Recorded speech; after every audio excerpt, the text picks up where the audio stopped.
pulling out all the stops to try and get even. 1 run short in the end. They fell to 0-4 on the homestand. Tonight, the ace brings an 8-1 record to the mound and a history of coming up big when the Nats need him most.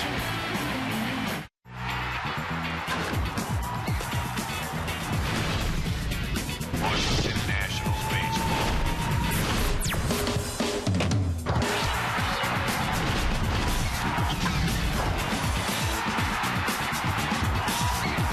Washington Nationals baseball. It is smoking in the big city tonight. We contemplated a plunge into the Anacostia a couple of hours ago, but here we are at the ballpark. Hey, how about the Hampton Roads connection? Upton and Zimmerman, Rays and Nats getting together again tonight. Bob and FP, and a whole lot more going on around here than just ball games, it seems. Last night's incident with former Nat Joel Peralta really taking on a life of its own overnight and now today. I got some pine tar on my mic right now. It won't come off. Yeah, last night, one of the weirder things you'll see at a ballpark, we were both sitting here trying to figure out what was going on. Davey Johnson came out and talked to Tim Cheetah. You thought it was a lineup mistake with Joe Madden because he's managing a National League game. He had a lot of substitutions, but all of a sudden, the glove from Joel Peralta is confiscated. He walks off, a little tip of the cap to the Nats dugout. Probably none too happy. You can see Joe Madden right there fuming. So now Cheetah comes out and checks Ryan Matthews' hat and glove. And Ryan said, hey, I got this going on. I'm all natural, bro. I don't need you to check anything. Just a weird night all the way around. And we've come to learn some very interesting things at the ballpark today. Yeah, I've never seen a crew chief on the field for batting practice when it wasn't raining. Tim Cheetah was today. I'll give you part of the conversation. He just said that tonight there will be no shenanigans. Not everybody's going to get checked just because a manager asks for that. The crew and the head umpire, the crew chief, those 4 guys will have to see something suspicious before they will check anybody tonight. And we'll give you more of that conversation a little bit later. Let's talk about the stopper, Steven Strasburg. The thinking is when you have pitchers like this on your staff, you won't have long losing streaks. And right now, he's got to stop a 4-game skid. No, it's the right man, the right spot. I mean, he's won his last 5 starts. Last outing in Toronto was great. He's the guy you want on the mound. The fastball, curveball, changeup. I think the best 3-pitch combination in the National League. He's been throwing them all for strikes anytime in the count. Doing a nice job of stealing strike 1 with the changeup and the curveball. From a big man on the mound to a big man in the batter's box. And Michael Morse finally unleashed that home run swing last night after that nice line drive up the middle. He went opposite field. His batting average from 211 to 230. The beast is on the rise.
Jeep. Visit Jeep.com to learn more. And by AT&T, the nation's largest 4G network. AT&T. Rethink possible. It is a hot night and a good night to be close to some water anywhere you are. Georgetown, southeast, along the Potomac, you name it. Here at the ballpark, good crowd gathering, and a lot of folks still coming down from the Navy Yard station. Fortunately, the humidity is bearable. It is 93 degrees. Visit Train.com for an independent Train comfort specialist dealer near you. It's hard to stop a Train. Tampa Bay Rays are second from the bottom in hitting in the American League at 235. Oakland 225. Ben Zobrist is on a roll. Batting average up to 233 because he's been slugging over the last week and a half. Switch hitter, left-handed tonight against Steven Strasburg, hitting 240 from that side of the plate. First time Strasburg and the Rays will see each other in person. Right now in the league, he's 9th in ERA, 10th in opponent's batting average, and number 2 in strikeouts, and he'll take over number 1 pretty quickly. And last time out, he capped a perfect road trip with his 5th win in his last 5 starts in a Wednesday 6-2 victory over the Jays. In 6 innings of work, he allowed 2 runs on 5 hits, struck out 8, walked 1. So 2-seam fastball, 4-seam fastball in the mid to upper 90s, curveball change for Strasburg. That set the defense behind Steven Strasburg tonight. Lombardozzi, Harper, Morse in the outfield. Desmond Zimmerman on the left side. Espinoza, LaRoche on the right side. And the human bruise behind the plate once again, Jesus Flores. Ball around the horn. Strasburg ready to go to work. Desmond Jennings on his way to home plate, where 15-year veteran umpire Jeff Nelson is waiting to call the balls and strikes tonight. Corey Blazer, Chris Guccione, and Tim Cheetah. The crew chief is at third base. And right from the get-go, Jeff Nelson is out to talk with Steven Strasburg, and they're going to look at the baseball.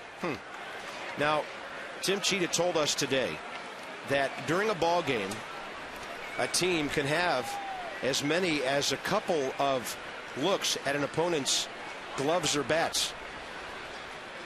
Maybe one time on the baseball, and that's about it. But Tim Cheetah said tonight, unless the umpiring crew sees something that they think is suspicious, they're not going to allow this to turn into a I'm checking you, you're checking me type circus. 7:07 first pitch, and Strasburg misses outside to Desmond Jennings, who scored 2 runs after a base hit and a walk last night. He's all locked up on that good-looking 90-mile-an-hour pitch. And the second pitch of the game from Strasburg, a changeup.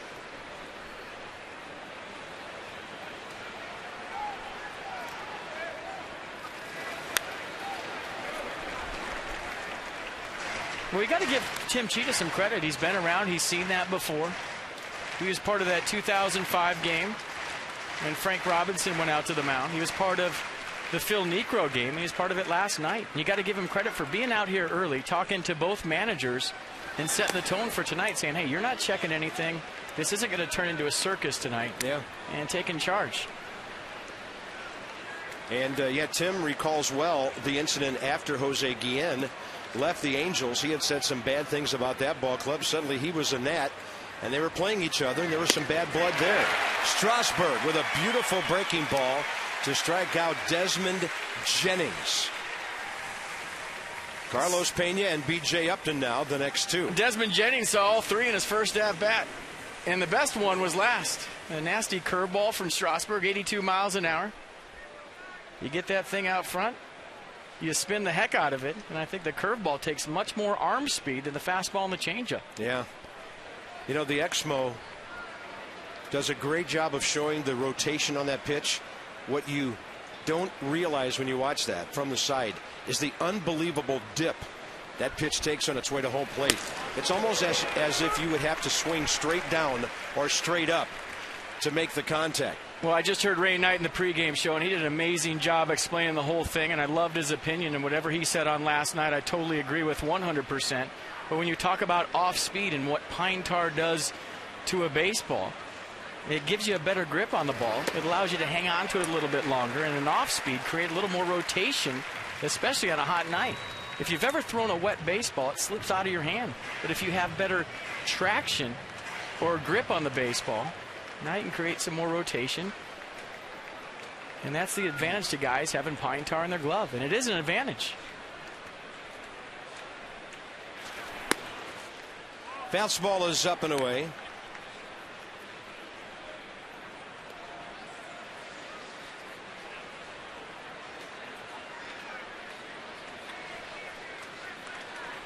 Carlos Pena hitting .204 with a .359 on base percentage. And Strasburg goes change-up away to strike him out. All right, I was in the dugout when a whole pool of reporters surrounded Joe Madden. And he said basically, if I'm a major league player in the near future, he said I would have to think twice about coming to play for the Washington Nationals. And he did call, the family thing, one of their children that evidently they betrayed. And that's a pretty strong statement right there. What's crossing the line? That's what that is. It's one thing to be upset if your guy got checked and ejected. I understand that. You have to protect your players. It's another thing going crazy the next day and continuing to fuel the fire with quotes like that. The reason that everybody wants to sign here is A, the ball club is good, and B, Davey Johnson, that guy right there. And for another manager to say other guys aren't going to want to play here because of last night is absolutely ludicrous. It's ridiculous. 2 balls and 1 strike as B.J. Upton fouls one straight back. The first thing Joe Madden said right before he said that, he said, I thought the umpiring crew led by Tim Cheetah handled the whole incident very well last night. So that tells you that they did the right thing. Once the appeal was made and it was handled the way it should have been by the 4-man crew. The best thing that Joe Madden could have done was nothing and been above the whole thing and say, you know what, we're better than this, we'll just beat you. But he kept going today and he kept going today, and now it's a bigger deal than it really had to be. 3-1 pitch is low, and then after he said the thing about coming to Washington or not coming to Washington, and I don't know who the reporter was, I'd never seen him before, he said to Joe Madden, well, your guy was the one who was caught. A lot of people are talking about the fact that you're trying to deflect the blame to the other team across the diamond. And he really didn't address that. He just looked at the guy and said, do you cover this team or you cover baseball every day? And I think the guy said he did. And Joe said, well, you'll have to ask that question to every player that ever comes in here to play. And one of the better questions you'll ever hear asked. Definitely, I thought it was a great question. Yeah, definitely not a clown question. And it was not answered. That ball is ripped. It hits the first base umpire, Corey Blazer, but it was well foul. And that's why umpires, like base runners at third, set up in foul territory. So Corey Blazer thought he had the night off at first base, not behind the plate, no gear on. Look out! Oh, that got him right in the kneecap. He played that off very nicely. Foul ball. He's one of the minor league umpires who gets called up for spot duty, and he's not going to let that bother him. He'll have the plate tomorrow night.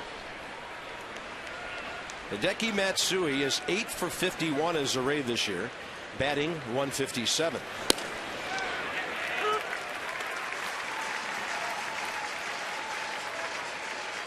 Strasburg whistling that fastball on his 16th pitch of the first inning, so the B.J. Upton walk combined with 2 strikeouts and a possible third won't give him the quickest first inning, but nobody's made contact yet.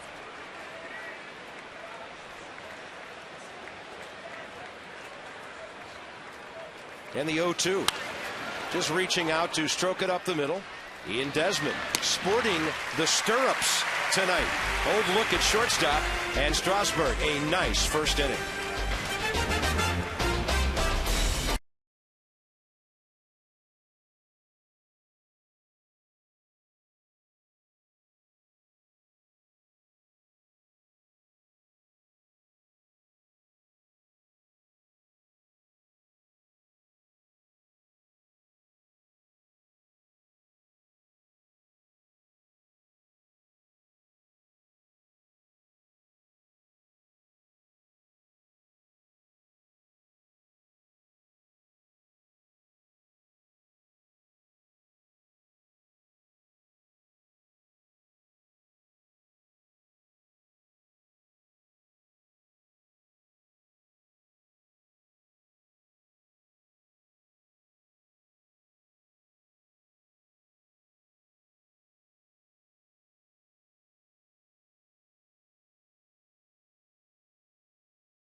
off a 4-run, 6-hit performance last night.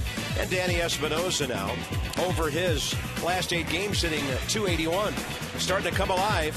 Danny needs to get that left-handed batting average up over 200 against a rookie right-hander. See your authorized Dodge dealer and experience a world of performance, design, fuel efficiency. Schedule a test drive or Dodge.com for that powerful lineup. And here he is, Chris Archer, making his major league debut, 23 years of age. And Archer once part of a trade for Mark DeRosa between the Cubs and the Cleveland Indians. And now Jeff Nelson out checking the ball before Chris Archer throws the first pitch. Chris Archer's major league debut, like you just said, Carp, on Thursday at Lehigh Valley. Phillies AAA earned his first win since May 13th at Scranton. Pitched 7 innings, a 3-hit ball, gave up 2 runs, struck out 5, walked 3. Through 91 pitches, 60 for strikes. So 2-seam fastball, 4-seam fastball, low to mid-90s. He can run it up there at 97 if he wants, but he says he likes his fastball, and he can control it better when it's in the low 90s. He's got a plus slider to go with that, a changeup too. There were some people before the game comparing him to a young Edwin Jackson as far as his stuff. One thing he did in the minor leagues, in 592 innings, he only allowed 31 home runs. Keeps the ball in the ballpark. And command is the issue with him, talking to the Rays people. So that's a 3-0 count to Lombardosi. He has trouble throwing strikes, and you can imagine right now, you see the deep breath, very nervous, facing his first major league hitter. A 5-3, which is very mediocre strikeout to walk ratio throughout most of his minor league career. Lombardosi hitting .267. From the left side, .296, 3-1 pitch. He will jack this ball to right center. It is heading for the scoreboard at the base of the Geico sign, and the Nats are off to an extra base hit start tonight. A good at-bat right there by Lombardosi. 9th double of the season. Got into a 3-1 count. And this is what you do with the 3-1 hitter. You fall behind big league hitters. You miss your spot. Not that bad. Not a bad pitch. Fastball down the zone. Foot down early. Short, compact swing. Got a good sound. Split the gap. And there goes a no-hitter. Lombardosi checks in with his 10th extra base hit of the year. And here's Bryce Harper. Still hitting .333 over his last 25 games. He was 0 for 3 with a walk last night. Robbed of a hit one time up there. And that's a breaking ball inside to the young power hitter.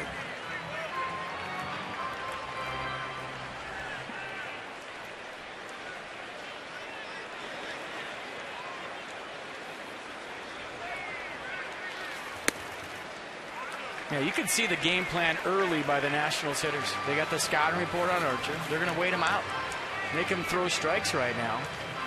It's a good trip by Jose Molina to calm his young right-hander down.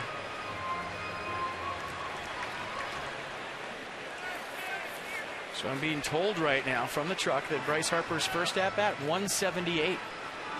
So we found something he needs to work on finally. Second at-bat, 500. He's still 18 for 36 with 11 extra base hits. It's a tribute to his powers of observation and the adjustments he's been able to make as a young hitter. Yeah. I mean, that's something that takes guys years to develop.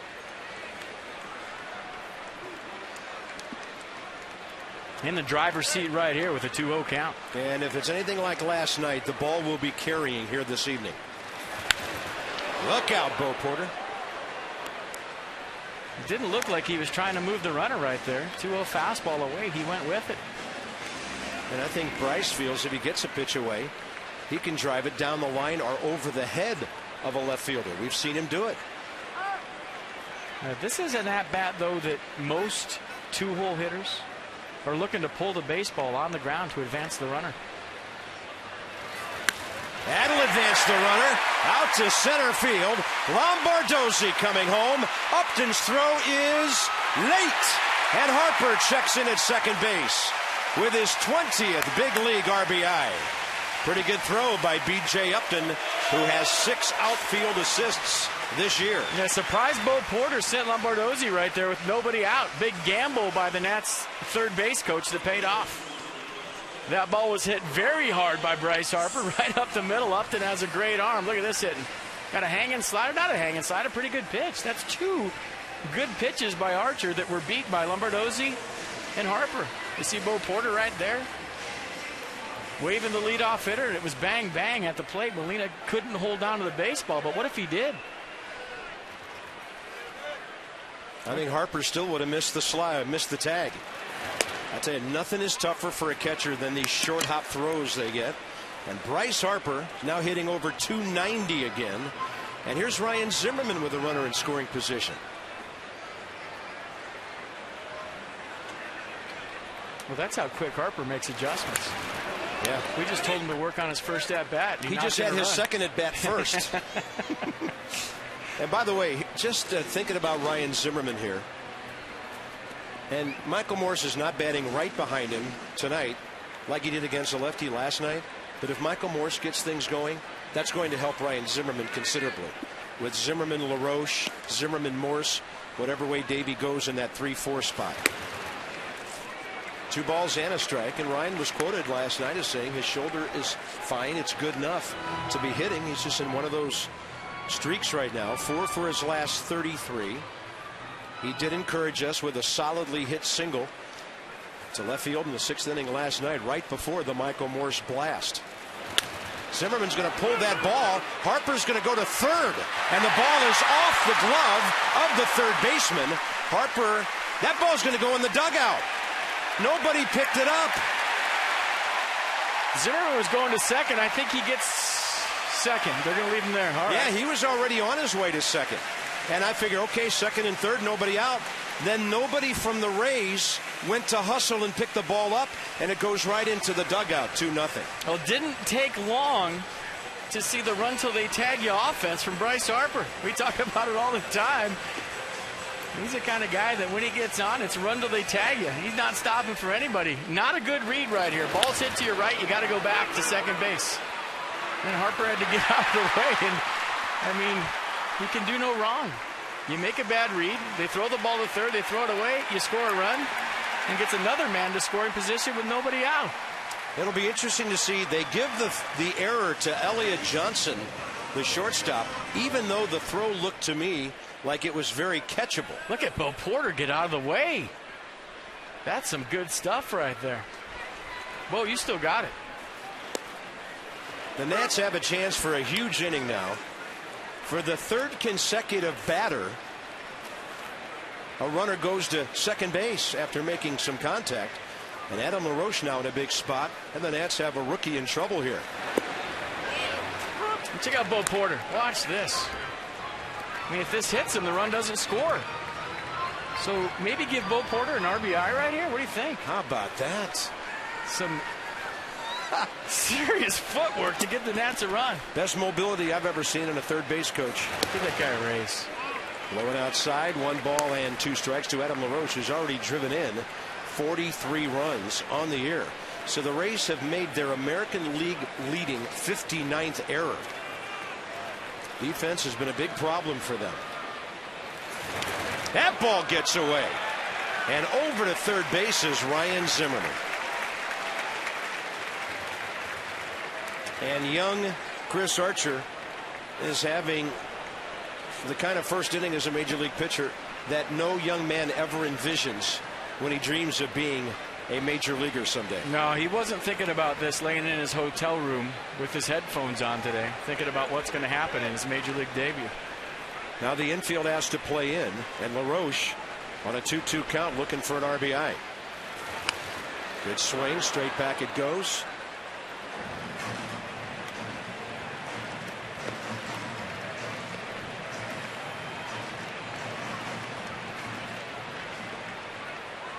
You look at the data on the shifts. I mean, they're playing it straight up right now. But when you talk about how many errors they made and where they rank defensively, I think that's a combo platter on guys not making plays, but maybe playing out of position all the time. And LaRoche is going to take strike 3 on the outer half of the plate. Well, I think you bring up a great point as we've talked about the shift at times during the first half of the season, and that's a breaking ball that Adam thought was low. But, FP, I think the point you've made you don't always make the same plays or have the same comfort level when you're not positioned where you have been your entire life. Yeah, and 5 or 6 fungos or 10 fungos during batting practice, maybe in a different spot, I don't think is going to solve the problem when you're used to standing basically in the same spot since you were 12 years old in Little League. Here's Michael Morse with a chance for an early RBI. That's not going to help. Over to the shortstop, Elliott Johnson. And now the Nats have made 2 quick outs after Zimmerman was at third base with nobody out. Let's set that defense we've been talking about behind Chris Archer. Jennings, Upton, Matsui in the outfield. Johnson, Rodriguez on the left side. Zobrist, Pena on the right side. One of the various Molinas doing the catch in this one, Jose.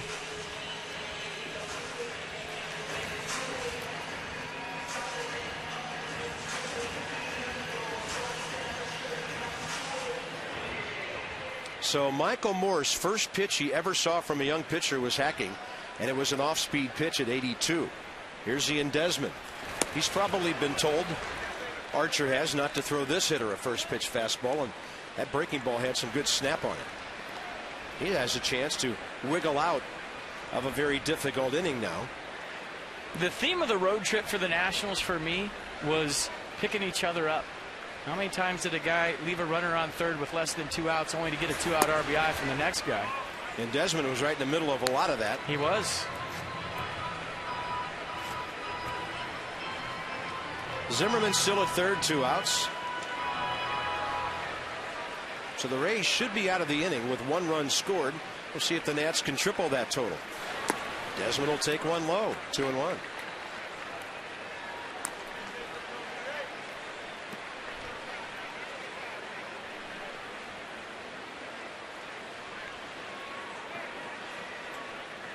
A lot of ball games this afternoon, including Atlanta and the Yankees hitting 9 home runs.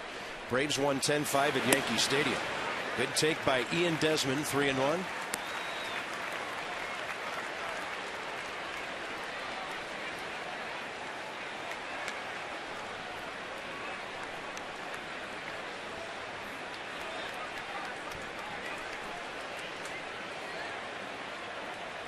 Sitting on 34 RBIs.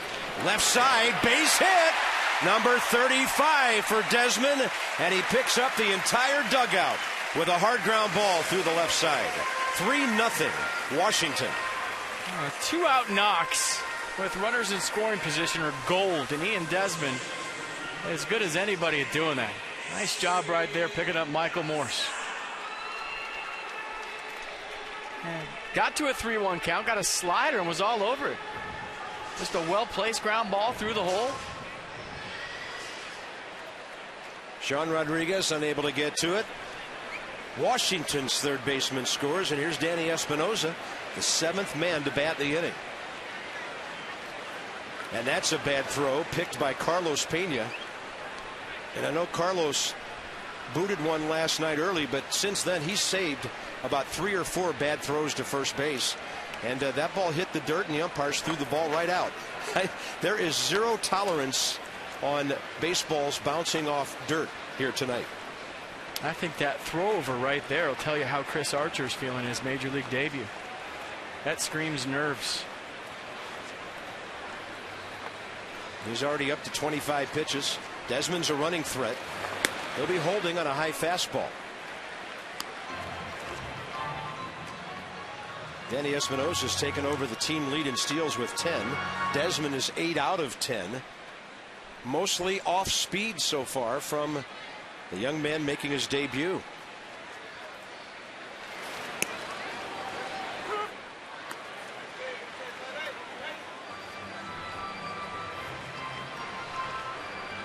Danny Espinosa looking for his 20th RBI of the year. You can just kind of see it. He's taking baby steps.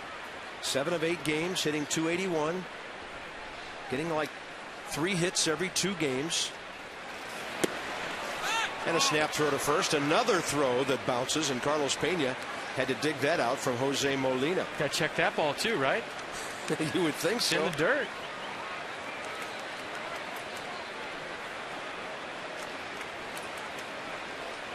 I thought it was a little harsh when they were checking kids' gloves coming into the game today.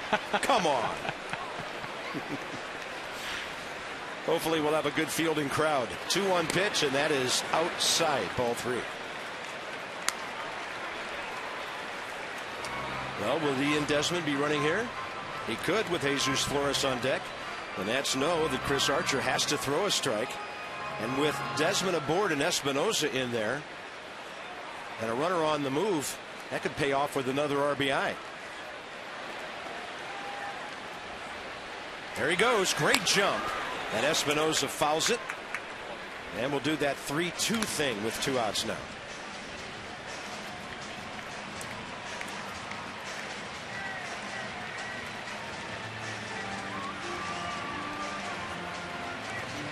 Long rest here, by the way, for Steven Strasburg after his 17 pitch, top of the first. Long rest and at least a 3-run lead to work with. There goes Desmond again. And that one is speared by Archer with a good play up the middle. So he gets himself out of further trouble. The Nats pick up 3 runs, and this one's off to a great start.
Presented by Luna.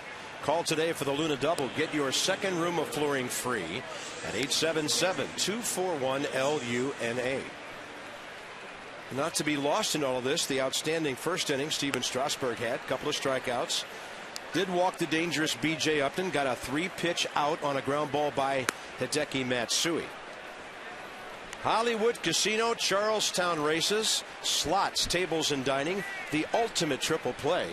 And the lowest opponent's batting average for a team since '73 right now belongs to your Washington Nationals. Wow. Couple that with a 3.03 team ERA.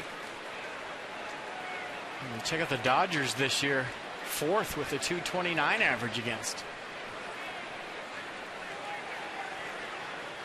Strasburg, 17 pitches, 10 strikes in his first inning. And Ben Zobrist will lead off. Been swinging the bat well lately. Like that, a rocket right at Adam LaRoche. And you talk about good as gold with 2 out RBIs. How about 1 pitch outs early in the game for Steven Strasburg? And whenever that happens to Strasburg, that first pitch fastball hit hard, he usually goes to something else. Throws that get me over curveball or a changeup for a first strike. That'll bring in the shortstop, Elliott Johnson, who right now is on the longest hitting streak of any Rays batter. 5-game streak, 7 for his last 20.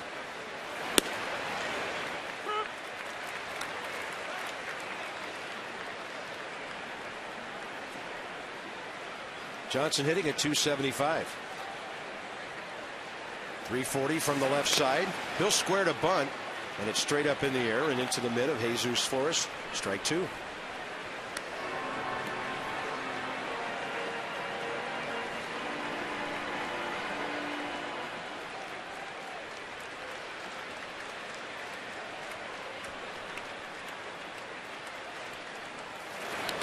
Strasburg bounces one way out in front.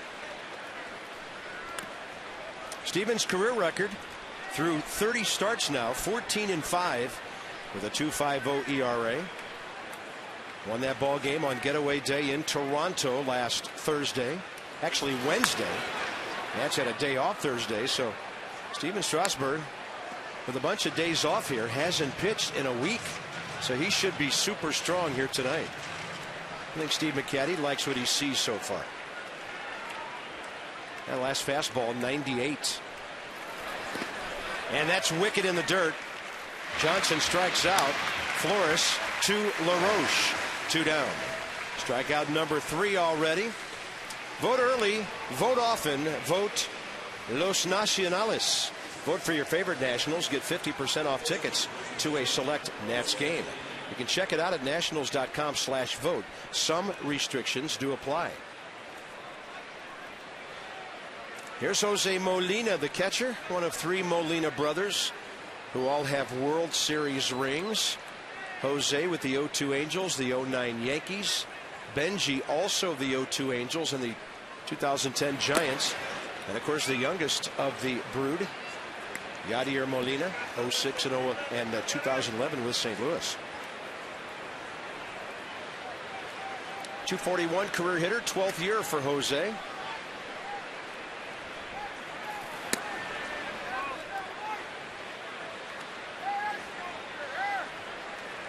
Cubs, Angels, Yankees, Toronto over his major league career. Hit 281 for the Blue Jays in 55 games last year. 2-0 pitch. He jacks one to left. This ball is way out of here. Over the bullpen. Molina's 4th of the year and only the 33rd of his career. As I mentioned, his 12th year. I don't think he's ever hit a ball any better than that. That is a big-time wow tonight. A warm night, ball's carried. He got into a 2-0 count, sat fastball, cheated to get to it, and watch him get the barrel to this fastball by Strasburg. 2-seamer, ran right into his turbo zone. Yeah, no need to run on that one. He knew he got it. Had the sound, definitely had the distance. 3-1 ball game. Number 8 hitter Sean Rodriguez now. Strasburg gives up his 11th homer of the year, and the Rays have hit 69, 3 more than the Nats. They are 7th in the American League. I mean, Jose Molina put a charge into that one. Close to the inside corner. Good looking pitch. Ball 1.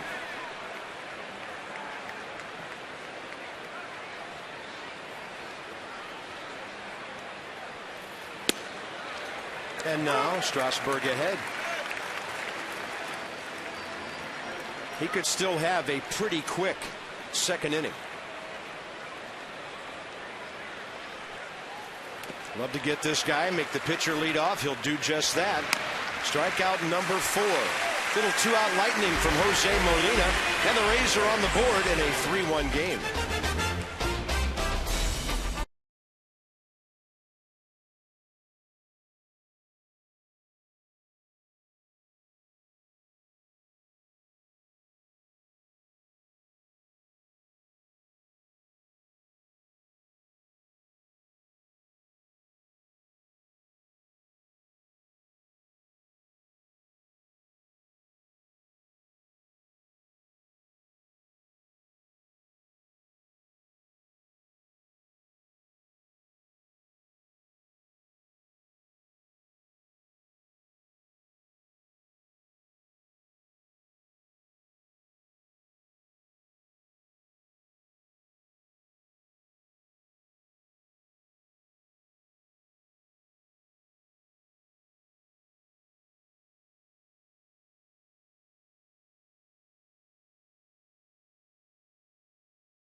Jose Molina goes deep, and I mean deep, in the top of the second for the Tampa Bay Rays.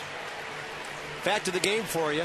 Chris Archer tonight, the first Ray to start who was not drafted by the organization since the end of 2010.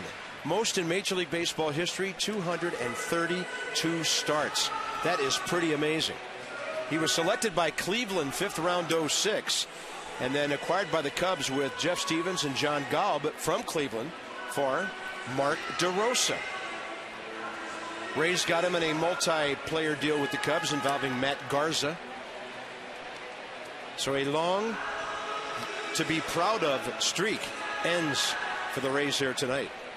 Flores, Strasburg, and Lombardozzi, bottom of the second. The young pitcher Chris Archer made 31 throws in the first inning, only 16 of them for strikes. And Matt Moore, a rookie, will start tomorrow. And since 2009, Rays rookies have made 144 starts. Wow. 61 and 42. Well, and they've had to develop their own players. And they rewarded a couple of them, especially Evan Longoria, with pretty good contracts early to make sure they keep them. Because the Rays, even in some winning years, have never drawn well to what a lot of people feel is a very poor baseball park in St. Petersburg. They just don't have the payroll capabilities for a lack of attendance that some other teams have. Quickly 0-2 to Jesus Flores.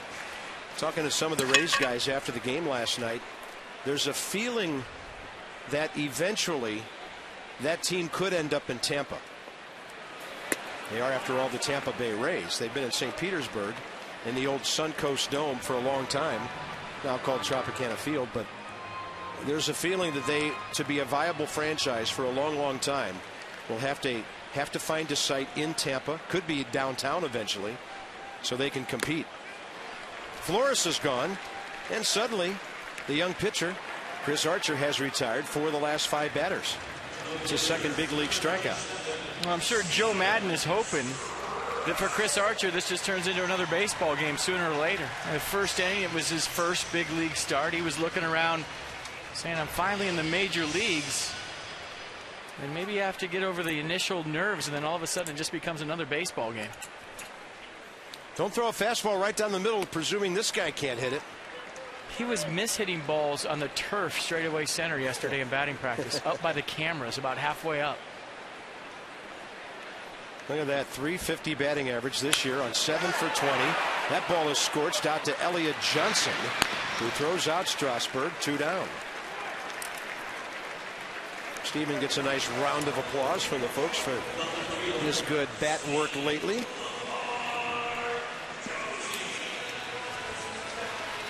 And it'll be up to Steve Lombardozzi now with 2 outs. He got that 3-run rally started in the first inning when he worked the count to a 3-ball count and then lined hard into right center. Harper brought him home. Zimmerman's ground ball with an error attached. After that's another run, and then Desmond bailed out the inning with a 2-out RBI.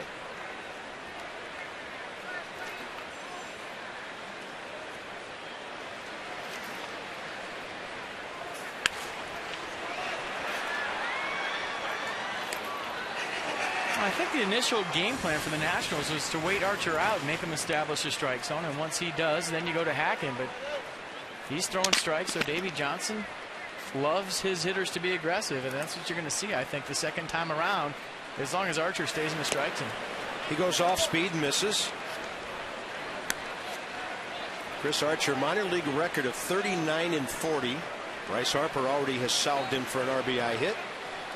And in 138 starts, a 3.89 minor league ERA. This year, pitching at Durham.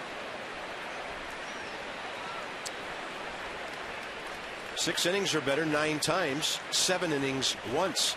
And that was his most recent start at Lehigh Valley, the Phillies AAA. And pretty good pitch right there. Didn't get the call. Tried to go backdoor slider. Molina's turning around asking where that pitch was. Full turnaround to ask Jeff Nelson. You usually don't see that from a catcher. And the unspoken answer to that may have been, rookie pitcher who hasn't been around the plate doesn't get that call. Maybe, yeah.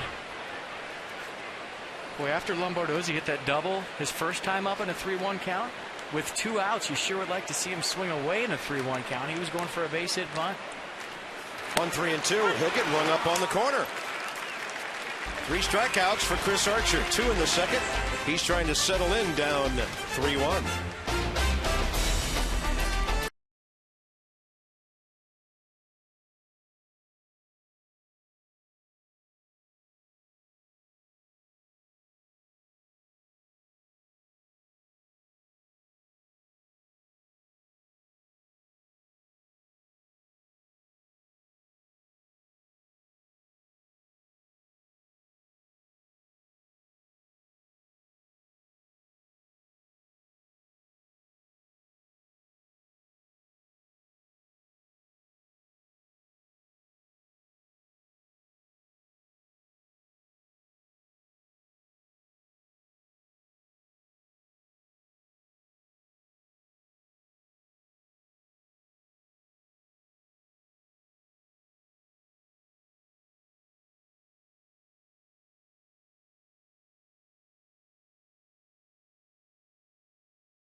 Is 2 days away, and we'll visit AFCEA.org, the Association for IT Pros. Christina with the Sideline Report. Good evening.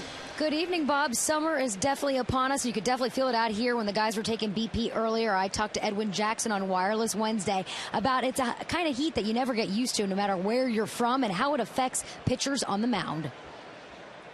It's a little different. I mean, you got a lot of sweat going down your arms. The balls are getting slipperier. It's just one of those things you have to deal with. Try to come in and get off the field as quick as possible, get those 3 outs as quick as you can, and have more time sitting on the bench than out on the field. I talked to Nationals trainer Lee Kuntz before the game about how he constantly has to remind the guys to drink water. He makes it accessible for them, filling up cups, making it easy to grab and go because hydration is key at this time of the year. Well, I guess Edwin wouldn't be used to it. He was born in West Germany. His dad, Edwin Sr., a retired United States Army sergeant, first class. But I'm telling you, no matter what part of the country you're from, that first step outside this morning, it almost took your breath away when you finally left the air-conditioned comfort of wherever you had spent the night. It was really something today.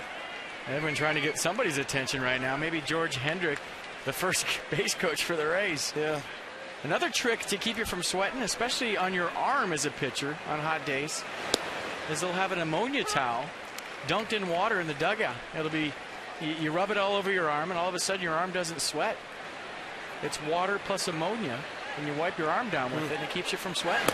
Now, we may see this later in the evening because something that Steven Strasburg does, and he's facing Desmond Jennings here, gets misunderstood by fans. They'll see him on the mound without the ball in his right hand. He'll be shaking his fingers around, and people are like, oh no, he's losing the feeling in his fingers. Something's wrong. Steve McCaddy says, folks, settle down. That's how he shakes the sweat off of his pitching hand.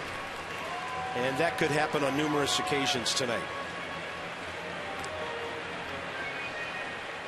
Right now, a little wipe to the right leg to keep those fingers dry, and a 1-2 pitch to Jennings. And he'll bounce that one. 30 pitches, 19 strikes in his first 2 innings, but only 13 in that second. Well, he's due for a strikeout. Struck out 2 in the first, 2 in the second. Chris Archer in his first major league at bat did a nice job of putting the ball in play. Yeah.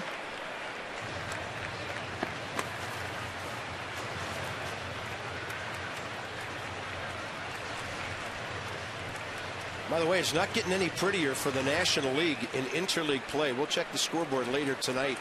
for today's games. Braves did their part, but the American League is 27 games over 500 this year at 109-82 in interleague play, which is now in its final week. Nats off to Baltimore for 3 this weekend, a place Davey Johnson knows so well. But some business to take care of to get the Nats a couple of wins on this homestand before heading for Camden Yards. 2-2 pitch. Breaking ball. Zimmerman has it.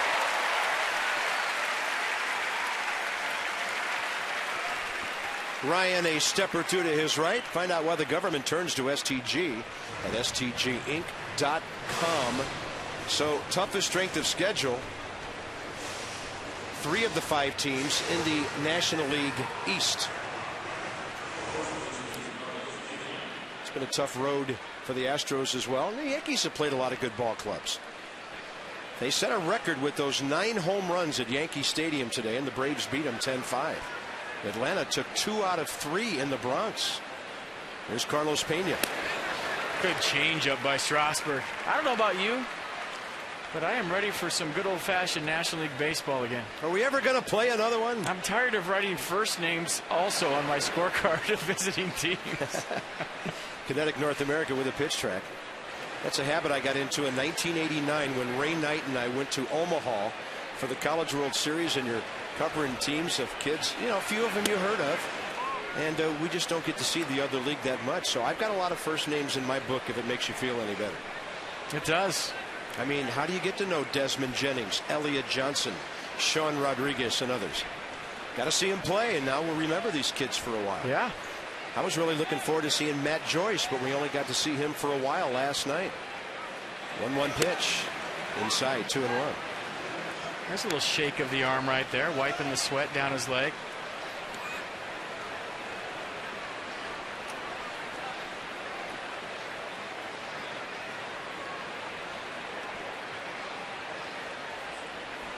Pena taking his time getting in, struck out swinging. First time up. A check swing. We've seen a bunch of those. And Tim Cheetah says he did not go. Maybe after last night he's scared of keeping sweat on his arm. Well, you know, they say that if you're a little sweaty, go pick up that rosin bag. That'll have almost the same effect as some sticky stuff you might put on your glove. There it is, little mozzarella cheese ball. Yeah. Back of the mound. That thing's been legal for a long time. 3-1 pitch.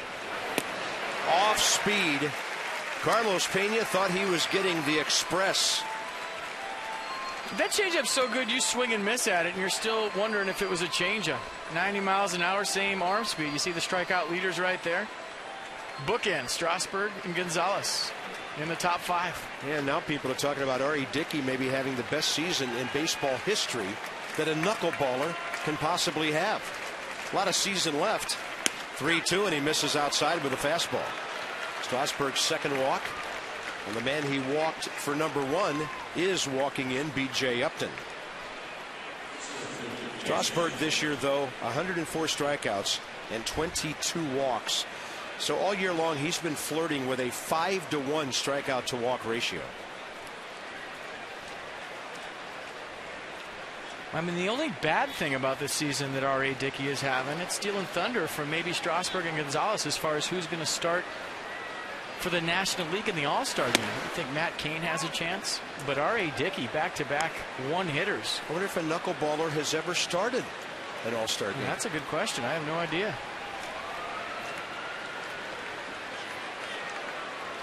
I bet you Tim Cheetah knows. He threw out Joe Niekro that night when Niekro tried to eject the emery board from his back pocket. Tim was the crew chief and had the plate that night, and it was Steve Palermo who noticed Niekro tossing. That's Joe Niekro, Phil's younger brother, tossing that emery board away. Yeah, I think I got that messed up earlier in the game, but when you talk about Dickey, his ERA's at 2. He's got 11 wins. He's on a 9-game win streak, back-to-back one-hitters. If the All-Star game started tomorrow, he'd have to be the guy. Yeah. So he's won 11 games of the Mets' 37. 3 complete games. That leads the National League. You know, yeah, he could have He could have 7 or 8 complete games by the end of the year. .917 winning percentage. Nobody does that anymore. Going the distance. 2-1 pitch. That's a great breaking ball. B.J. Upton did some buckling on that one. And they check out the curveball from Strasburg. Little 12-6 bender, knee buckler.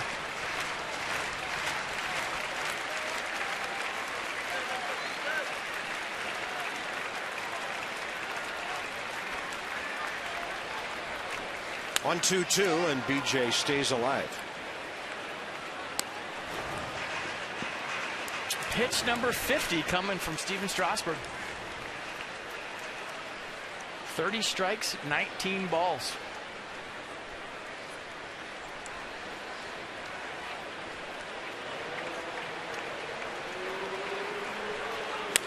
That ball hit hard to left. Over to his right, Lombardozzi to pick it up on a hop. And the Rays have their second base hit. So Strasburg got 2 quick outs against the pitcher and the leadoff man. The Pena walk, the Upton base hit, and it'll be matchup number 2 with Hideki Matsui. The same kind of swing that Desmond Jennings took in a 2-strike count on that line drive to Ryan Zimmerman.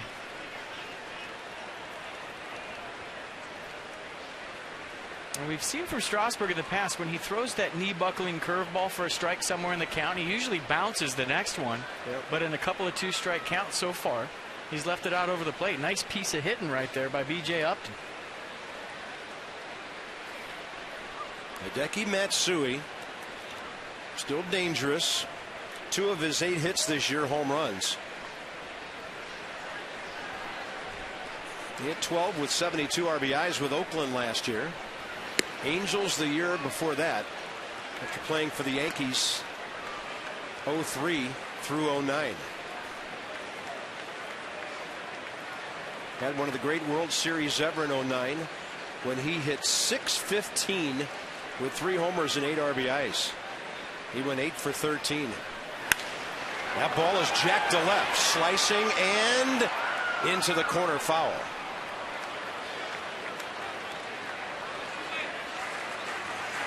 Just an idea how the ball's carrying tonight. Lombardozzi went over the line and had to give with that baseball because it carried so much. He thought he had a beat on it initially, just going straight toward the left field line, and then all of a sudden he had to hang a right, give with the baseball as it carried almost over his head. Warm night, ball's carrying. And Bryce Harper's a good 30 feet or so over toward left center.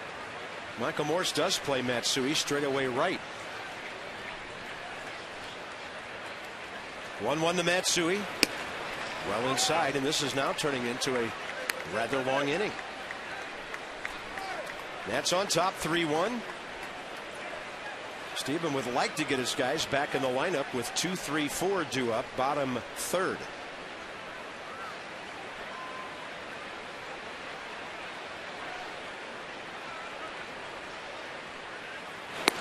Fastball, no. Almost the same spot where Lombardozzi saw one go by that struck him out, ending the second. Well, it looked like Jeff Nelson had ideas of calling that a strike. Looked like he popped up, was thinking about it. And he called it a ball, 3-1 count. Dangerous guy to have to throw a fastball to. Can Stephen get a strike? A quality strike here. He went 96, and that ball had some movement to it at the end. That 96 two-seamer right there, challenge piece. And Matsui fouled it off. So 3-2, 2 outs, runners are going. A lot of times pitchers will treat this pitch like there's a base open. It's not guaranteed fastball count.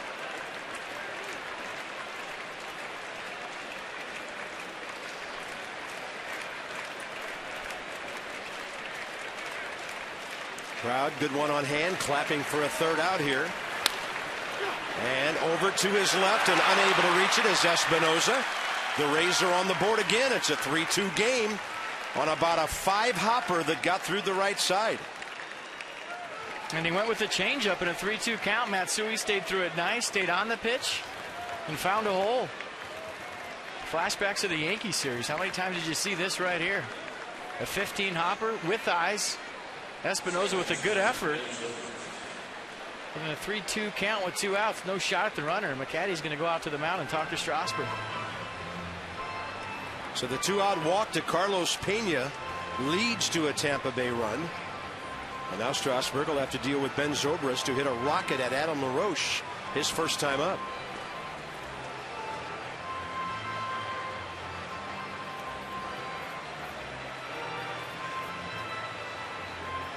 A 3-2 changeup right there to Matsui. I thought was a good selection by Flores and Strasburg. He just went down and got it. Tough to get to a 90-mile-an-hour changeup when you're thinking about a 98-mile-an-hour fastball. But he kept his bat in the zone so long that it allowed him to extend through it, make contact, and get himself an RBI and a big hit with 2 outs. The 769th career RBI in America for Hideki Matsui, who drove an 889 in his 10 years in Japan. Bob F.P. Christina with you here on MASN HD. Top of the third. It's suddenly a long inning for Steven Strasburg in a now 3-2 game, and the tying runs at third base with 2 outs.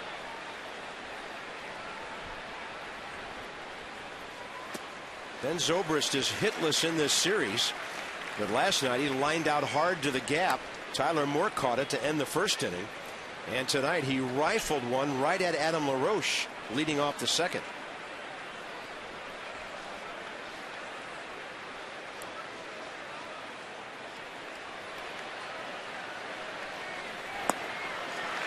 Turning that one over nicely.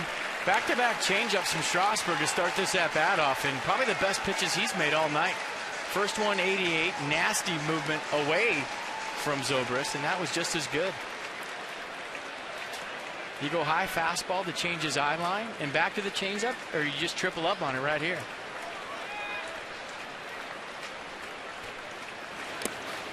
Yep, 3 in a row. 89 on that one. Jesus Flores knew he kept the ball close enough to keep the runner at third.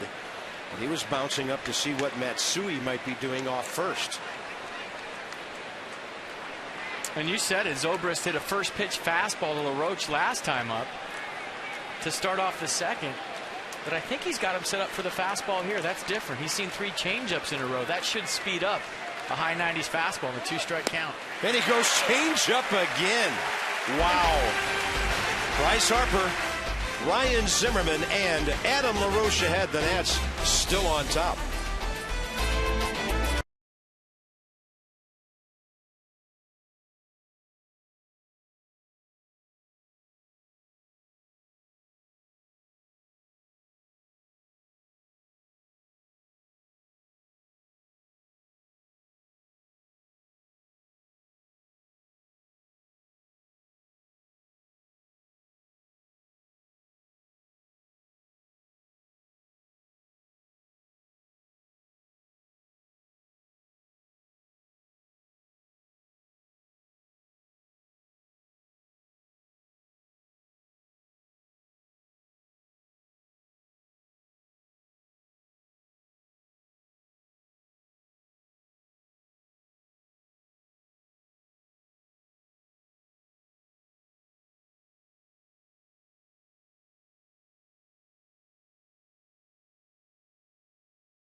The Nationals still leading. Hits are even. And Jose Molina got them going when it was 3-0 with a long home run. Bryce Harper has driven in a run. Ian Desmond, a good as gold 2-out first inning RBI. There goes a no-hitter. Lamardozzi with a double. Watch Chris Guccione, second base umpire right here on the line drive from Harper. Look out! Almost took his head off. Little RBI for Bryce Harper. And Ian Desmond with 2 outs. A nice job of bringing in Ryan Zimmerman. 2-out knock for Desmond, and that's how they scored their 3 runs in the first inning. Here's Bryce Harper. First pitch fastball high, now hitting 293. So Harper now 20 major league RBIs, playing in his 46th big league game. And then Chris Archer goes off speed and drops it in, counts even.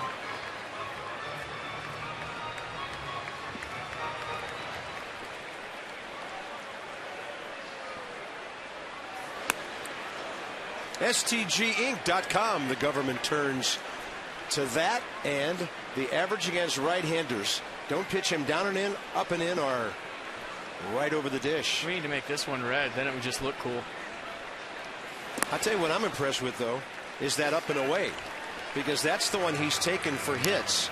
And in a couple of cases, like against Johnny Venters, has hit the ball over the head of the left fielder. He killed that one so much in Atlanta it left the yard. Dangerous count to a dangerous hitter. 3 balls and a strike. And that's a leadoff walk. I always know it's a dangerous count when FP gets out of his chair, assumes his batting stance. Something big is about to happen, so I don't blame him for not throwing a fastball down the middle. Ignite your attitude with a midseason flex plan. Pick 3 games, get a free new era ball cap. Go to nationals.com/flex. 1 cap per plan, minimum 2 plans, and some restrictions apply. And of course, the lesson to be learned is you can take the switch hitter out of the game, but you cannot take the game out of the switch hitter. I still get excited in 3-1 counts, even way up here. I don't think you've sat down for one all year. And that keeps Bryce's average at 500 in his second at bat. 18 for 36. He's walked both nights in a row. And it also puts his on base percentage well up over 370 again. It is time for Ryan Zimmerman to start driving the ball around this yard. Sitting on 994 career hits. Oh, he was going. I mean, he just can't stay at a base very long. He just can't do it. He's 4 out of 7 as a big league base stealer. He just is over whatever base he's on in about 2 pitches, and he's done with it. He's ready for the next base. The impatience of youth. Yeah. That ball hit out to short. Zimmerman's going to have to hurry. And the Rays will turn the 6-4-3.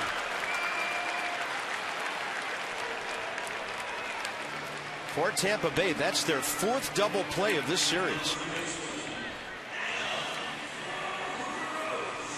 And it seems like Zim's been hitting to a lot of double plays lately. And when he's going good, that pitch goes the other way. Stays inside the ball. We saw him last year so many times use that hole created by a runner on first base.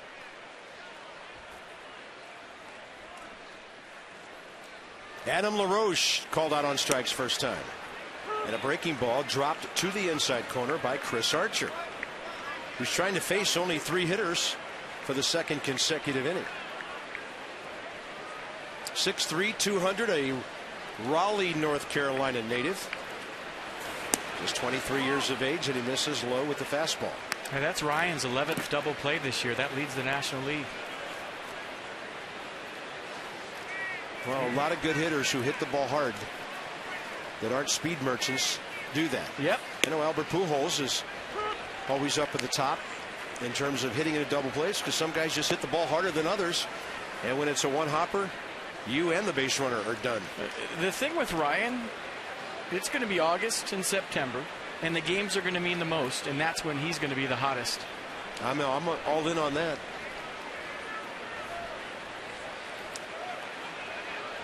One and two to LaRoche with a big shift on. Ben Zobrist in right field, about 20 feet. There's a shift for you. Outfield absolutely straight away. Jennings a little bit further off the line than Matsui is. And that's way inside. Breaking ball that almost got Adams' shirt sleeve. When you're going bad as a hitter, you know what? You count the second base umpire in the shift right there. You just say he should have a glove because I'm going bad. It looks like there's 100 defenders out there. And LaRoche will foul tip it and just stay alive.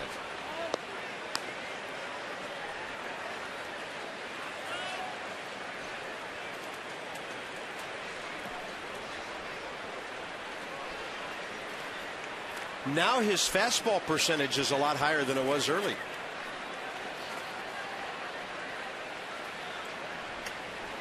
Two balls, two strikes. Target away still. And LaRoche will be rung up again. 4 strikeouts for the rookie. And tonight, it's not only quality H2O, it better be iced down for the middle inning straight ahead.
And 8, top of the 4th. Find out why the government is turning to STG. Whoa. At STGinc.com, and we've got a whole bakery full of pie charts for you. We do. We got some loud colors working tonight. You check out the second time through. Some more curveballs. Third time through, way more curveballs, 26%. So fastball goes down. It looks like Steven Strasburg saves a little bit. Doesn't show his curveball first time around as much. Third time around, throws it almost 30% of the time. I guarantee you, the baseball's not that bright when you're trying to see it hitting against Steven Strasburg. It is if you're playing slow pitch softball and they got that fluorescent green one. This ain't no slow pitch, man. That's 96. Upstairs to Elliott Johnson, 4th inning underway. Johnson struck out swinging, and it was in the dirt. Flores threw him out. First time up. 2-0. You know who really like that pie chart right there? The concessions people selling all the stuff right now. Yeah. They love that pie chart. That guy's wearing a fastball shirt. Lime green. Zimmerman. Nicely done. Nobody does it better on the run and the sidearm finish than the Nats' Gold Glove third baseman. I think if he had time and balls weren't hit so hard at him all the time, he would just start on the grass in left field and start running up with the pitch. He's got such soft hands on the run, such a good underhand throw on the run, always so accurate with something on it. That never gets old. I love watching him make that play. Yeah, I think one of my favorite replays over the years that we see here on Masson is Ryan at a 45-degree angle to the ground with his entire body as he lets go of that throw. Here's Jose. I hit the ball a mile and took 26 seconds to round the bases. First time up, Molina. And this time he will pop up to Ian Desmond.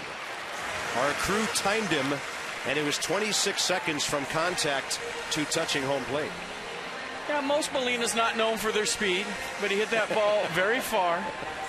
And took his time getting around the bases. We timed Bryce Harper last week, 17 seconds getting around the bases on his home run. 26 for Jose Molina tonight. 2 outs, bases empty. Here's Sean Rodriguez, and we'll find out one more time if Steven Strasburg can punch out a quick inning here.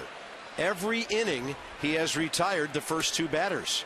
In none of them has he gone 1, 2, 3 yet. I guess you could say that Jose is the Teddy Roosevelt of home run trots. Yeah. Teddy can't hit a ball that far.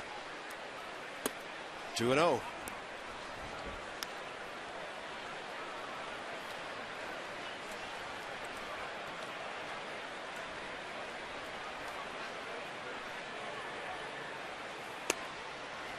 check swing. I like that pitch right there by Strasburg. Sometimes when he falls behind the count, he'll try to trick you with a curveball or change. Challenge fastball right there to Sean Rodriguez.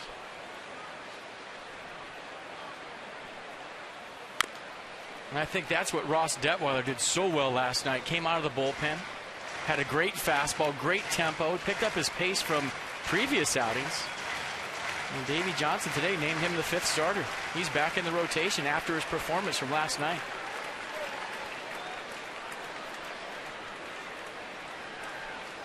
2 balls, 2 strikes. Swing and a miss. And there's the 1-2-3 inning the Nationals have been waiting for from Steven Strasburg. Morris Desmond Espinosa next.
Little to the left, and look how George cuts in front of Abe to keep the great finisher from getting around him.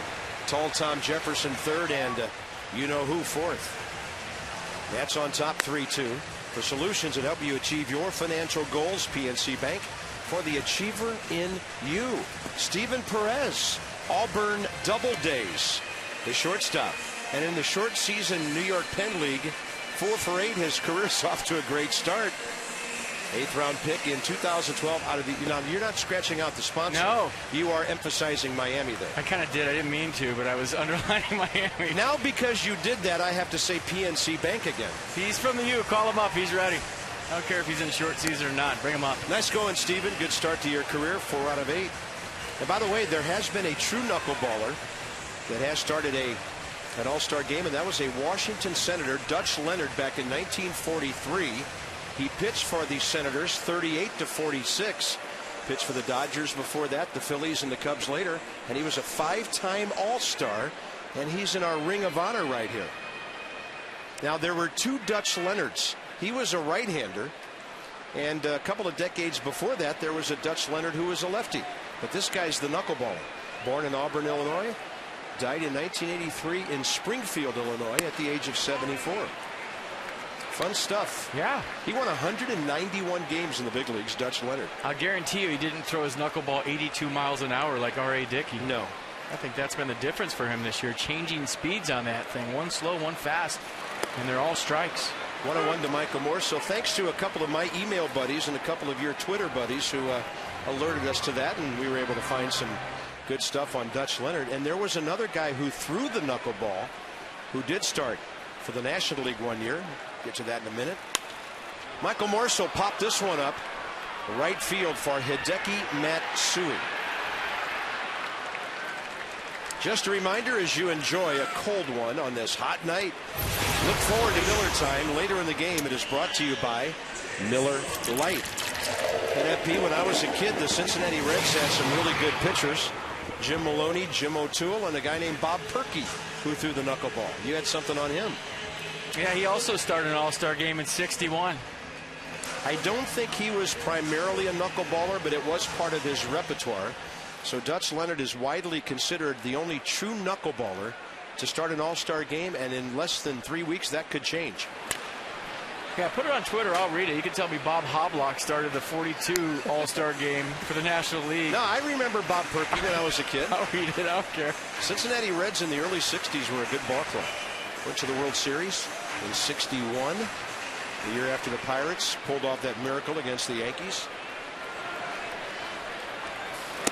That is in there to Ian Desmond, who singled to left for his 35th RBI, first time up.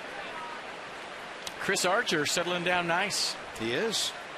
He, through the second and third innings, only threw 25 total pitches. And he is sneaky fast. Not because it's 96, nothing sneaky about that. But it's an easy motion FP, and the ball explodes out of his hands on the Nissan pitch track. So he went from deer in the headlights in the first inning to major league pitcher in the fourth. Look at that, 96 miles an hour, paint on the black. You see his head all over the place, but all of a sudden his release point on time, and we talked about it, folks. It's just another baseball game all of a sudden for Chris Archer. Close a great deal now on your new Nissan. The door is closing July 2nd. So hurry. And here's something for you. Out of his 5 strikeouts, 4 of them have been taken. Strike threes. 2 good curveballs to LaRoche. He thought the first one was low. The last one was a good pitch. I think a 2-seam fastball away to Lombardozzi and a 2-strike count, and that one right there to Desmond. And how about that changeup? 79 miles an hour for strike 1.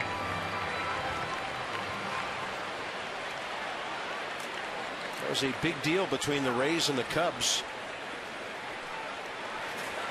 It brought him over, including outfielder Sam Fuld, who's on the DL, outfielder Brandon Guyer, a very talented young man from the Northern Virginia area who's hurt, and I think will be a very good major leaguer. And then going the other way was Matt Garza and 2 others. Way inside, and Danny Espinosa has to skip away from that.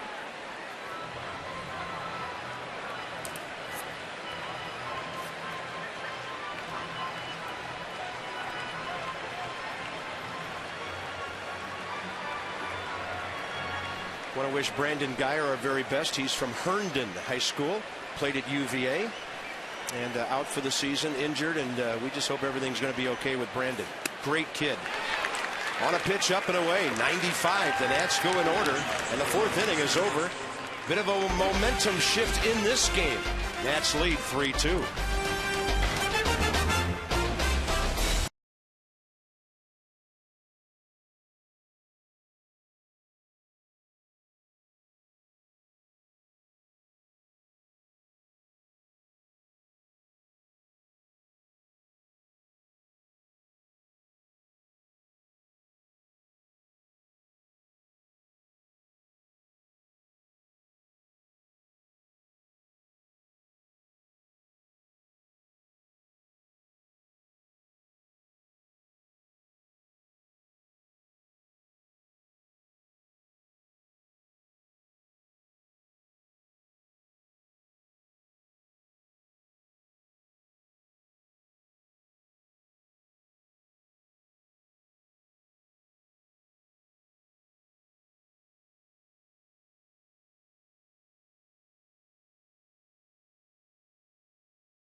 Nats, and June 20th, this day in history, brought to you by Ocean City, Maryland.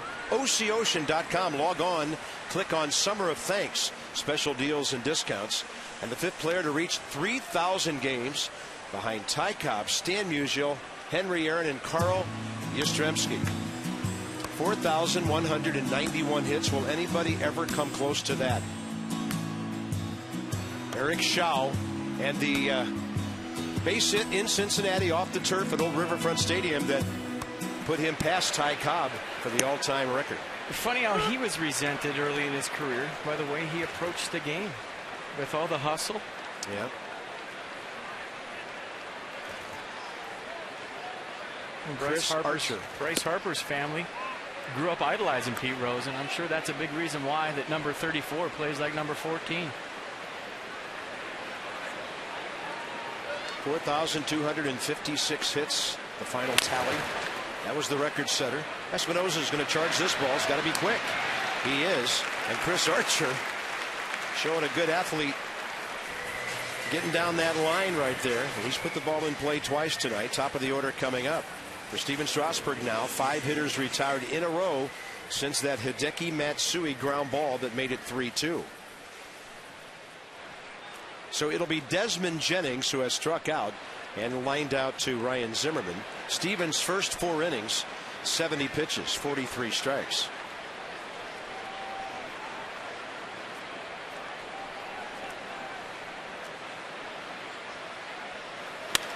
Jennings will drill it. Here comes Harper, and he can't get there. But look at him pick it cleanly off the turf, holding his man to a single. And Michael Morse was circling behind him to back up that play. And great effort by Harper. He's tracking it all the way. And nice job of keeping that ball in front of him. And Jennings with a good swing once again. Lined out to third his last time up. Nice job of going the other way right here. And maybe if Bryce Harper is playing a step shallower to start that whole thing off, he makes the play. But nice job on the short hop. That had triple, at least double, maybe triple written all over it if he gets by him. Beautifully shown on the Toshiba Exmo. 1 on, 1 out. Carlos Pena, the hitter. And in this series, Carlos Pena's been on 4 times already. Single, 2-run homer hit by a pitch last night. 0 for 1 with a walk and a run scored tonight. And Desmond Jennings is a definite running threat. 8 out of 9. He stole 188 bases in the minor leagues. And the Rays are 5th in the American League in steals with 50. Got a huge lead too. I mean, he's straddling that cutout. Usually you get 1 foot to the cut. That's a big lead. He starts and stops, and that's on the inside corner. Good job by Strasburg to speed up his delivery to the plate. Jennings looked like he wanted to go. Steven went with a slide step right there, and he had to choke it off. Jennings, you might remember from last night, we told you, 3-sport star in high school in Birmingham at Pinson Valley High School, and then a 2-sport star in junior college. Football wide receiver, as well as a .378 batting average. Well, if leadoffs were a sport, he'd be a 3-sport star because that's a huge lead. Yeah. Maybe he's a track and field guy used to a staggered start. He's almost got 2 feet past the cut. And he's a little open with that stance. His feet are not in a perfect line with second base FP. From his left foot to his right foot, it's kind of a sideways line a little bit out into left center field. The cut is right here. That's right about where the end is. I'm in such a telestrator slump right now, but you see what I'm talking about. It's a pretty big lead. That was close. Strasburg gave him the A move. Now look at the tag by LaRoche. Slap it down quick. Just gets his hand back in there. Wow. Maybe he shortens up right here. Let's check it out.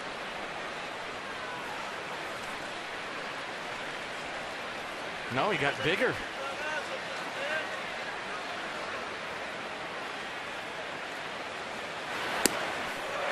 High gas. Carlos Pena thought he could get to it, and the count's 0-2. Kinetic North America will track it. Some high cheese, 95. Tough to catch up at the top of the zone right there. Good pitch. Kinetic North America providing world-class technology and responsive solutions to our government customers. Big out to get with B.J. Upton on deck. There he goes, and he stops again, and down goes Pena. I mean, he looks like he's going on every pitch, and he hasn't gone yet. That's because of the slide step from Strasburg, doing a nice job of varying his tempo to home. How long he stays set before he goes and how quick he is to the plate. Fastball up and in. That's old school right there. And Pena hit on that elbow protector in the 7th inning last night. He was bailing. And Jennings got his left foot to the cutout on that lead. He's been straddling it the first 3 or 4 pitches, and he got his left foot all the way out there. That's a monster lead, folks. And a pitcher will often, with no intention of picking him off, unless he falls down or something, just keep throwing over to slow down the legs. Yeah.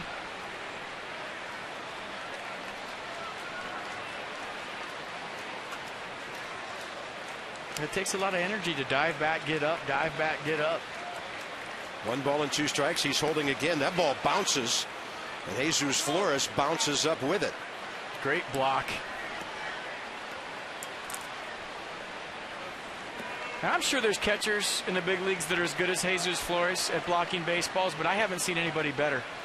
That's about a 58-foot curveball from Strasburg that Flores takes right in the gut to keep Jennings at first base. And another element to that is the stuff possessed by the young men he catches. Good point. Because, hey, when they miss, they can be all over the place. The ball moves so severely.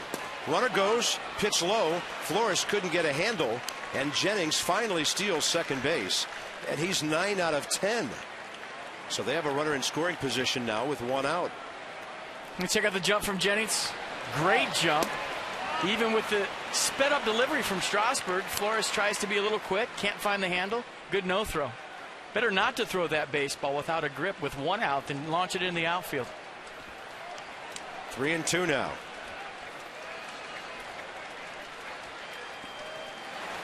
Swing and a foul tip, it sounded like. 88, and Strasburg gets his 7th strikeout of the night, and that is big. What a great changeup by Strasburg. You always say when the changeup is in the 80s, that's when it's great. 88 miles an hour right there. The 190, 91 is good, but if he can get below 80 with it, that's when you see all this crazy movement late on it. Yeah, and he just missed it cleanly, and then Flores dipping his mitt all the way to the dirt to catch it. Here's B.J. Upton. So that's a key out here in the 5th. And BJ's seeing him big tonight. He's taken probably the best hacks of any Ray so far. Walked his first time up. Clean single to left field on a curveball with 2 strikes his last time up. And how about that hack right there?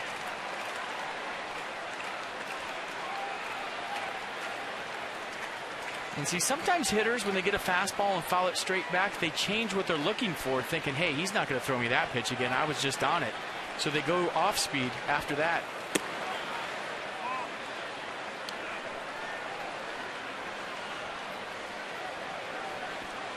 Pitch count mounting.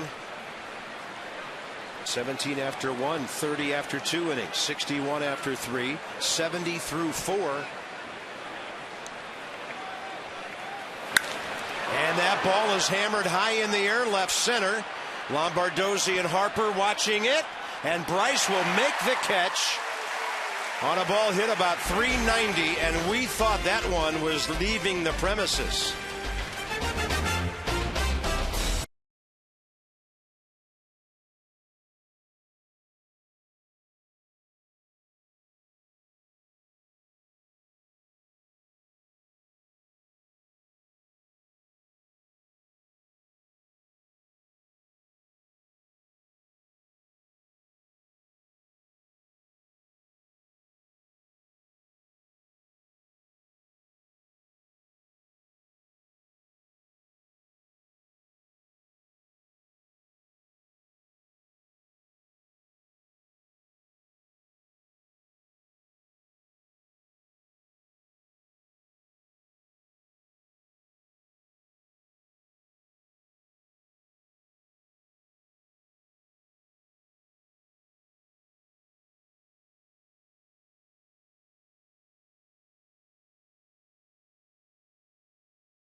Nationals Park. We're in the bottom of the 5th inning here. The Nationals lead the Rays 3-2. And another topic in my Wireless Wednesday conversation with Edwin Jackson was how he's a part of a young 2008 Rays team that made it to the playoffs and was able to draw some comparisons to this 2012 Nationals team.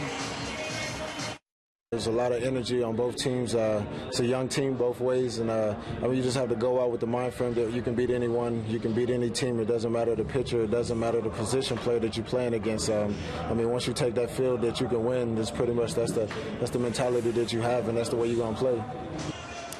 Edwin Jackson was called up to the major leagues at 19. He said the next oldest guy was 23 or 24. He had to grow up pretty quickly. He considers himself the old guy in the rotation, he calls himself. He's been around a while. He's learned how to handle blowouts, close games. He can go out and sacrifice personal numbers anytime to help out this team. 14-11 for the 08 Rays. And during that season, early May, he had a 20 consecutive innings scoreless streak. On his way to those 14 wins and a 4.42 ERA. Did not pitch in the division series that year.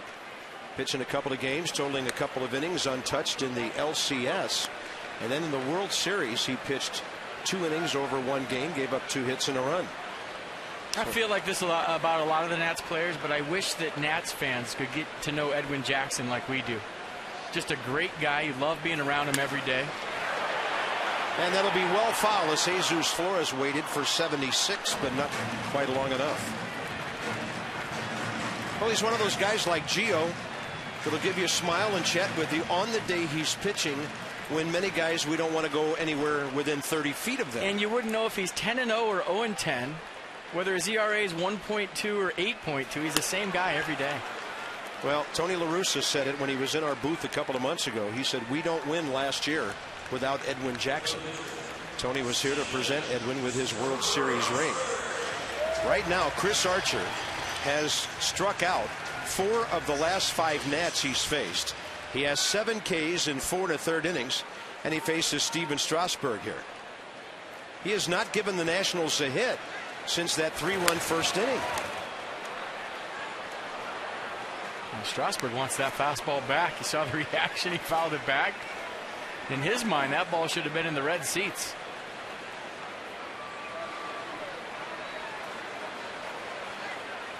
No balls and a strike. And that will be in there, 0-2. I'm big on body language, and right now, Chris Archer is a different guy than he was in the first inning. You just look in his face, look in his eyes. He's more relaxed, more confident. Hey, I can do this. Yeah. He's thinking. He's thinking, I am doing this. Yeah, he's gone from I think I can to I know I can. The little engine that is. Yeah. 1-2 to Strasburg, who will slice that ball out to right field for Hideki Matsui, who's done a lot of DHing in recent years, but not in this ballpark. 2 outs, bases empty. Ignite your attitude. It's the tweet up when the Giants are here July 3rd. Exclusive giveaways, scavenger hunts, special guests, and more. Simply tweet RSVP using hashtag IYNT. Go to nationals.com/tweetup for more info. Space is limited and some restrictions apply. And Davey Johnson delivered one of the funny lines of this whole ordeal with the Rays. He said, I don't have that tweeter thing like Joe Madden does. And then today in the dugout, Joe Madden says, well, I would never use my tweeter to ridicule another ball club. Yeah, a lot of barbs being shot across the bow today. Weird day. Ball hit up the middle. A one-hopper. Elliott Johnson had Lombardozzi played up there. And that will be 8 in a row, including a double play, and 12 of the last 13.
After 5, Rays coming up. Steven Strasburg right around that 80 pitch mark. So the question is, can he get through 7 tonight?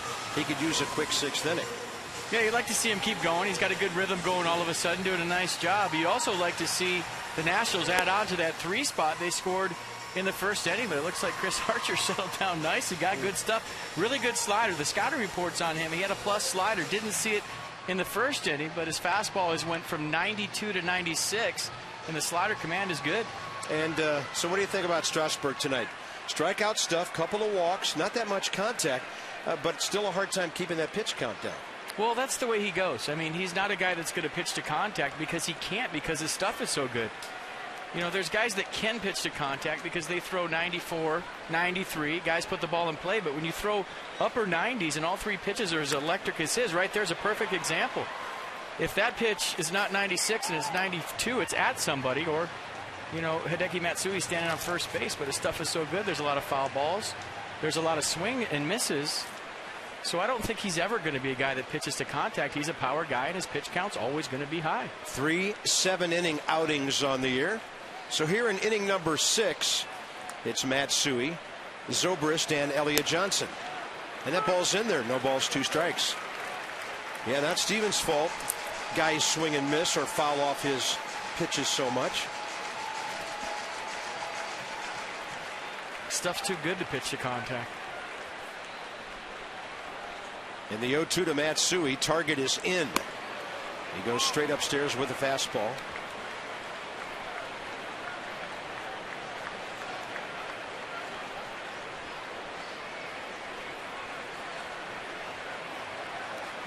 Hideki Matsui, now 38 years of age. He's been in the big leagues since 03.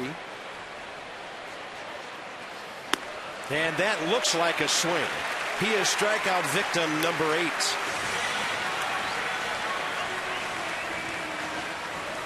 8. Rays box score, all bunched into the 2nd and 3rd innings. Jose Molina's 4th homer of the year. And then after a 2-out walk to Pena, base hits by Upton, and Matsui's RBI made it 3-2, and we've been there ever since. Had good hitters throughout Tampa Bay's order, but the one guy you got to watch out for against Strasburg that's had the best hacks is B.J. Upton. He's been on him every single hack. Yep. Hit that ball to that little Bermuda Triangle out in left center.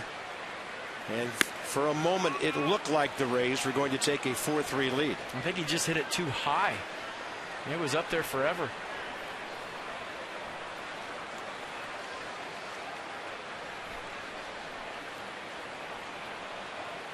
Strasburg went off speed 2nd time around, making adjustments of his own to strike out Zobrist after that hard line drive. And here's that velocity thing. David Price pitched last night. Strasburg averaging 96. Edwin Jackson, Jordan Zimmerman on that list, as is tomorrow night's Tampa Bay starter. Matt Moore, who's 4-5 in 13 starts with a 4.16 ERA. Looked like the FM dial in the preset in my car right there. 95.9, 93.6. He's rocking along.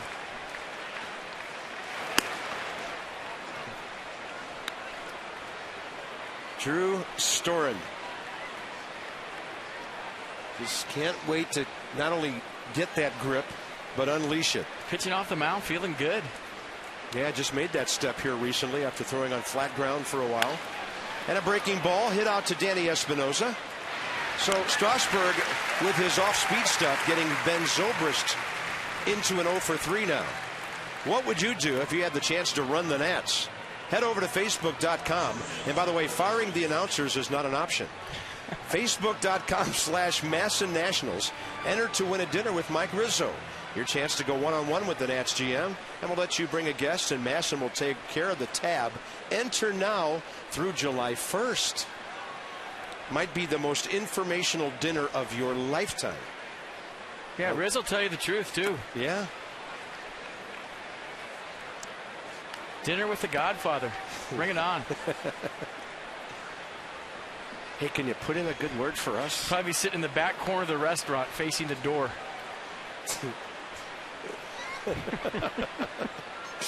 Well, one thing's for certain.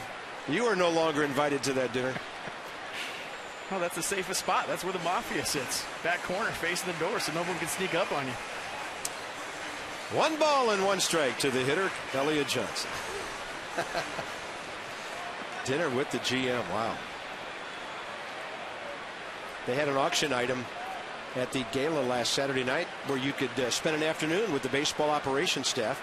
And I told Mike he needs to get together with one of his good GM buddies and let the winner come in and think he's making a deal at his suggestion. Call the guy on the phone, put him on speakerphone. Oh, I'd pay big bucks to sit in on a trade just to hear how that whole thing goes down, like a real live trade. Yeah. That'd be awesome.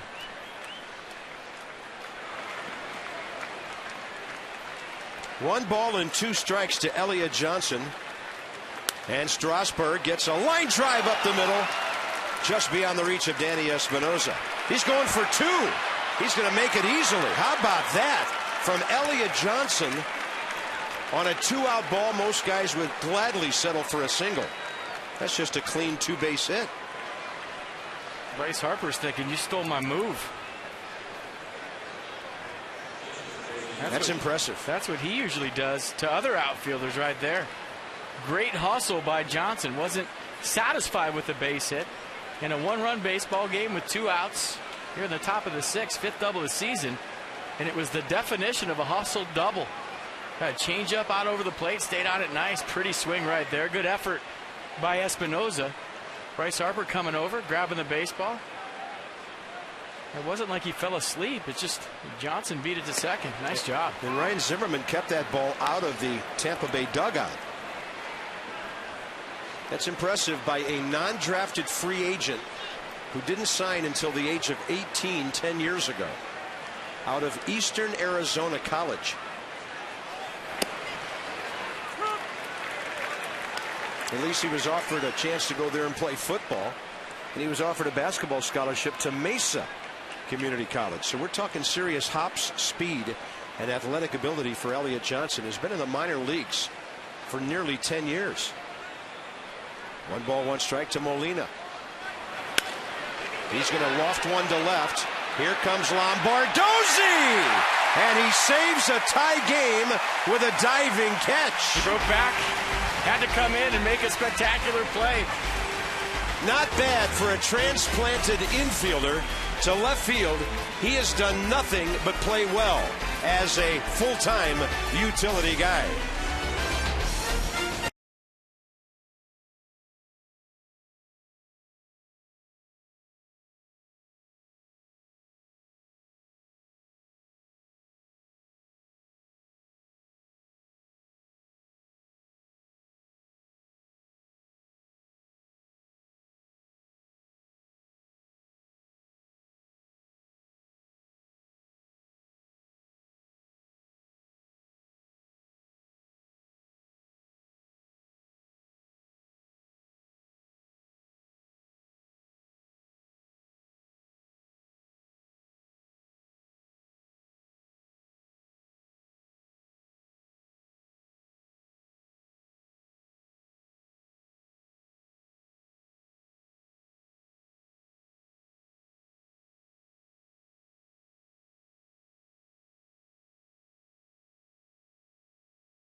And by Navy Federal Credit Union, serving the Army, Marine Corps, Navy, Air Force, the Department of Defense, and their families. Federally insured by NCUA. How about a hit or 2? How about some runs? Lombardozzi keeps this game from being tied with a fantastic play in short left field. Got a bad read on it. He broke back. And the reason he broke back is because Jose Molina had a home run already tonight. So as an outfielder, you're thinking that's that same swing. Took 2 jab steps back, but had enough athletic ability to make up for it with a fine diving play to keep this game at 3-2. Went back to the dugout, everybody out high-fiving. Strasburg is pumped. And so were the rest of his teammates. Have a little laugh right there from Ian Desmond. Well, son of a former major leaguer, great fundamentals with the bat, with the glove. And I'm not at all surprised that he has learned how to play left field in 2 months. Here's Bryce Harper, bottom of the 6th. Let's see if that thing turns something around. Harper will go up hacking. He'll pop it up left side. Molina didn't see it right away, but he gets there in time. It took him a while to locate that ball, as we're in what you would call late twilight time here at 8:52. Nats box, you can cram it all into the first inning. Lombardozzi's double, Harper's RBI single, the error by Elliott Johnson on the throw, and Ian Desmond's 2-out base hit. And since then, it has been all Chris Archer. The Nats don't have a hit since the first inning. Archer's been hitting his target.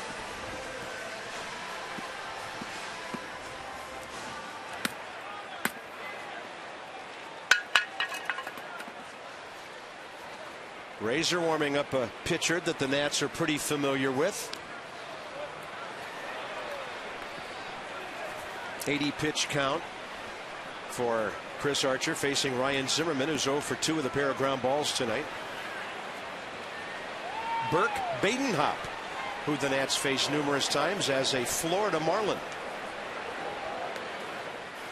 Zimmerman waiting for that one, and he flies it routinely to center. 2 outs, 2 quick outs. That's now 14 of the last 15 batters. And if you take it back a little farther, that is 16 of the last 18, really 19, counting Zimmerman's fielder's choice back in the 8th, or first inning. So he has really done some great pitching here. He has struck out Adam LaRoche looking twice. Now that's a short list of guys who've done that this year. Both with sliders. LaRoche goes up and hits this one out to center. That ball's got some slice on it, and B.J. Upton gets back to grab it. So Chris Archer has definitely made a good impression here in a 3-2 game.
Of course, with Evan Longoria and his hamstring out.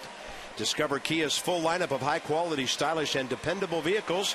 To learn more, visit Kia.com. So with Evan Longoria and without him, it's a different story, Pete, for batting average, on base percentage, and slugging, not to mention home runs, RBIs. Well, that doesn't shock me. He's one of the best players in the American League. He's been out since April 30th with a torn left hamstring. He's supposed to miss 6 to 8 weeks.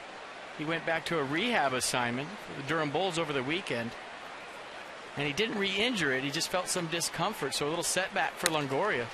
And that ball is drilled, leading off the 7th. Going back is Harper, just at the edge of the track, and Sean Rodriguez flies out. He didn't like that graphic we put up, so he tried to put a charge in one. And the pinch hitter for Chris Archer, and this is good news for the Nats. Not because Will Rhymes is easy to get out, it's that Archer is done for the night. 6 innings in his major league debut, and he only gave up 2 earned runs on 3 hits. All in all, a nice outing for Chris Archer. Absolutely. If you'd have told Joe Madden he'd be around as long as he was tonight for 6 full innings after what he experienced in the first, Joe Madden would have said, I'm all in. Will Rhymes, as a pinch hitter this year, not a single appearance. He's hitting .231 with 7 RBIs in part-time duty, and that's strike 1. Archer walked 1, erased that batter on a double play, and he struck out 7. Throwing 82 pitches, 49 for strikes. Yeah, that was pitch number 100 right there from Steven Strasburg. Who could use another quick inning. That one got Jeff Nelson on a hopper right there. Yeah, there's that stuff I talked about with the ball. You know, when they miss, you don't know what the ball's going to do because we have such live arms on this staff.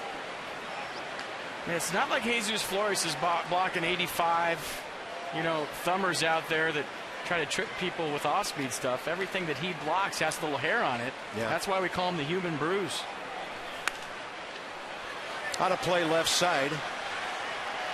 And a count of 1 ball, 1 strike here with 1 out, top of the 7th. Will Rhymes started the ball game last night at third base, went 0 for 3, had an error. One of these young Rays we're getting to know. Signed as a minor league free agent January 19th, and he played at the College of William and Mary. 1-2 now. And Strasburg goes off speed 89 to strike him out. Strikeout number 9. And that's been the kill pitch for Strasburg probably last 3 outings. The changeup, and it's nasty right here. Like I said, when it's under 90, it's got that late movement on it. Not too many guys get to that pitch. Washington area Toyota dealers helping children receiving medical treatment with their families at the National Institutes of Health. $37 to the Children's Inn at NIH for every strikeout this year. And Steven Strasburg, 1 away from another double-digit strikeout game. His high, of course, 14 career against the Pirates back in 2010. He's had a 13 strikeout game this year. And he is on his game here in the 7th inning. Well, this is the other guy besides Upton that's seen the ball well tonight off Strasburg. He struck out his first time, lined out to third his second time, singled and stole second his third time. In a 1-run game, a guy with this kind of heat, you got to keep off the bases with 2 outs. Base hit, stole a base last time up. 2-1.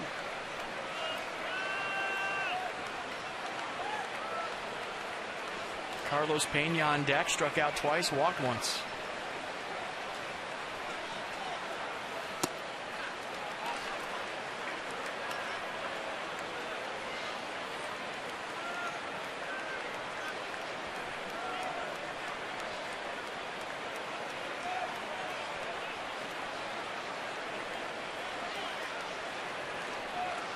Pitch number 109 coming on 3-1, and it's hit off the side, and Desmond Jennings, and looking at his bat, it had a funny sound, and he taps the handle on the ground a few times to make sure it's intact.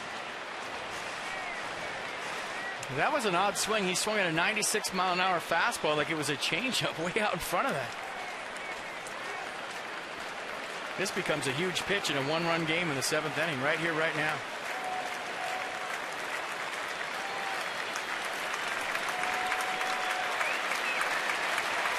And the crowd knows it. They're getting behind the right-hander. 3-2 pitch. Might have swung at ball 4, but at 98 miles an hour, not a lot of time to sit around and wait to see if that's a ball or a strike. Nissan will track it. Probably a little bit out of the zone, but Desmond Jennings can't take it. One of the better fastballs of the night from Strasburg, velocity-wise, 98. If this is his last frame, trying to finish with a flourish here. Swing and a miss. Strikeout number 10. And Steven Strasburg retires 8 of his last 9. Standing O. The 7th inning stretch brought to you by your Washington area Hyundai dealers.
Who but W.B.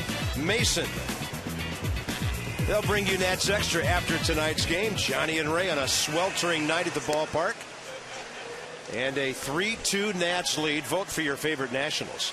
And if you do, you can get 50% off tickets to a select Nats game. Vote early, vote often, vote Nationals. Go to nationals.com/vote. Some restrictions apply. So the Nats finally are into the Tampa Bay bullpen. It's Burke Badenhop, and the call to the bullpen is packaged by the UPS store. We love logistics. Badenhop, 31 games and a 3 ERA, 24 strikeouts in 30 innings with 5 walks, so his control has been strong. Acquired from the Marlins on December 12th for a minor league catcher, Jake Jeffries. And as I mentioned earlier, Badenhop, both as a starter and as a reliever over the years for Florida, fairly familiar to the Nats. A pretty good average against if you're a hitter. You saw that 267 right there. So a 3-pitch guy, fastball, slider, changeup. Throws the fastball a lot. 75% of the time it's in the upper 80s, low 90s. 29 years of age, 6'5", 220.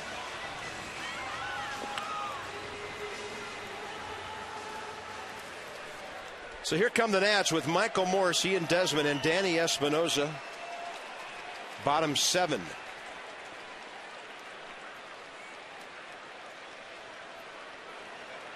.82 pitches, 49 strikes for Chris Archer, who gets a pretty mighty pat on the back from his ball club on his major league debut that could have been a disaster, and he turned it into a very nice outing.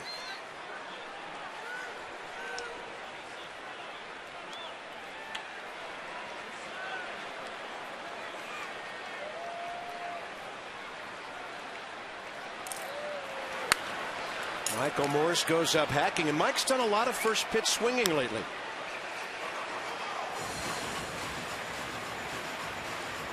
He's always been an aggressive hitter. He did that a lot last year. He got a pitch right there up in the zone. And you want guys that are 30-plus home run guys swinging the bat. Morse gets a good piece of that one, heading for the gap, but it'll tail back to Matsui in right field. Michael is starting to show some real pop to the offside. Tonight's copyrighted telecast presented by authority of the Washington Nationals and may not be reproduced or retransmitted in any form, and the accounts and descriptions of this game may not be disseminated without the express written consent of the Washington Nationals. Joel Peralta is warming up with a new glove, I'm sure. He's gone blue tonight. Well, his other glove's en route to the commissioner's office, so they have to use them before he gets suspended, if there's going to be a suspension. And you heard Davey Johnson before the game saying that he thinks a 10-game suspension is too much. Getting kicked out of the game he thought was enough. I would vehemently disagree with that.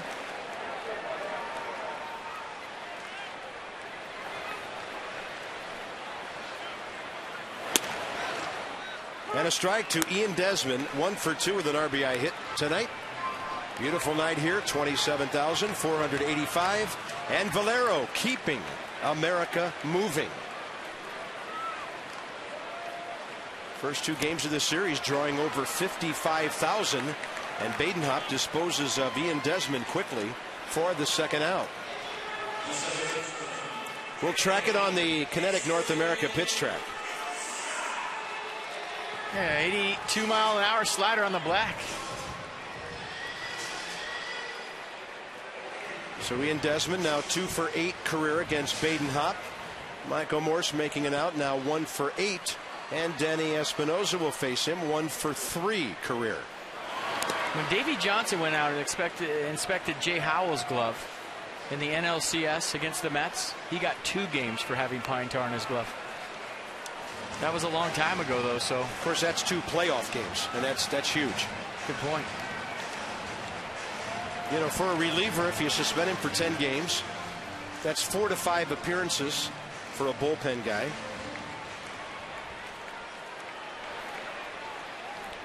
Danny Espinosa 0 for 2 tonight. And Badenhop has come out of the bullpen firing strikes against the Nats.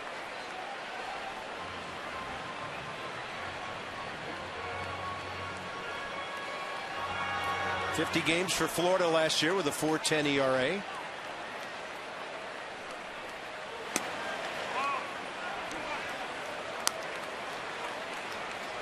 Marlins, speaking of former Florida, now Miami, getting hammered at Fenway Park tonight, 12-4, 5th inning.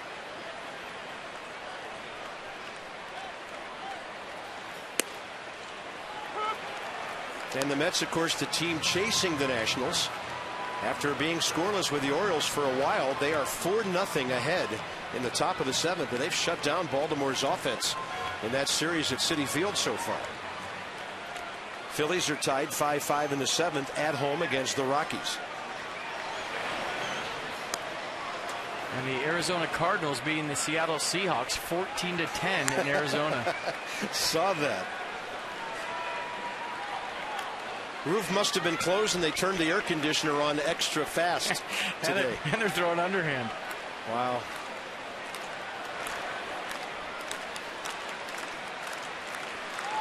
Three-2 now.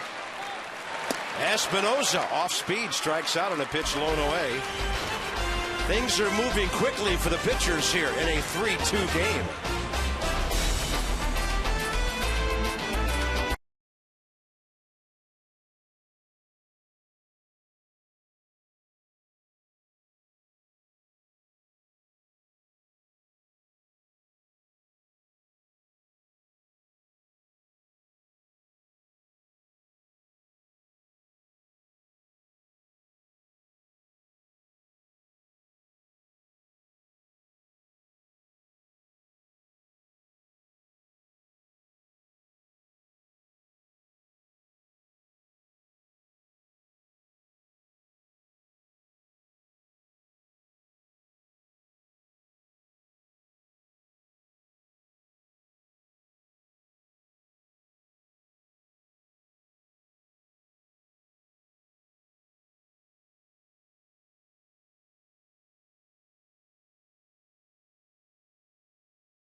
Does Ian Desmond early for the Nats. Chris Archer throws 6 innings, gives up only 2 earned runs in his major league debut. And Steven Strasburg rockets to the top of the strikeout list with 7 outstanding innings here tonight.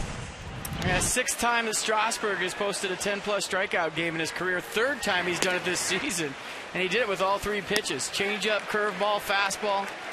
Had it all going on tonight. And there's the changeup right there. It's devastating, like I said, when it's below 90. And there's the challenge fastball elevated. There's the changeup. You see the grip.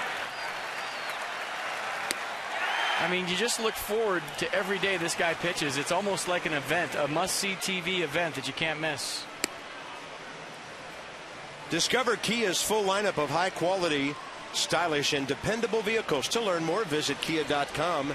Adam LaRoche making a case, FP, and a very strong one for his first All-Star game.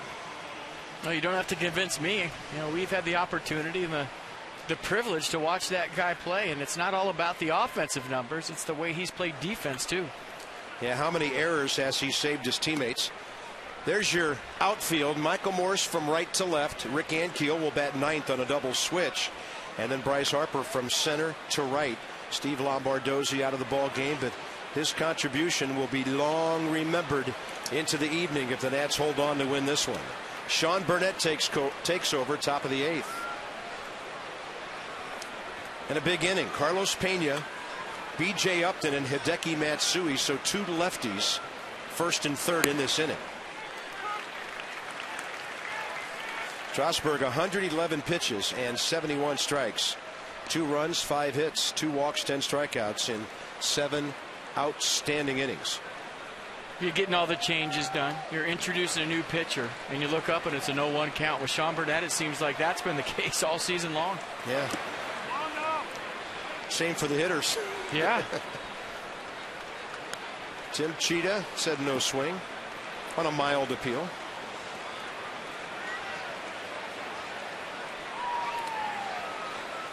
It's been all about the 2-seam fastball for Burnett.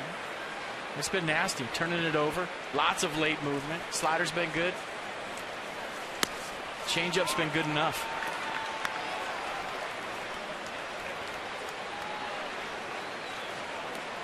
Carlos Pena, career against Sean Burnett, 1 for 5 with a home run.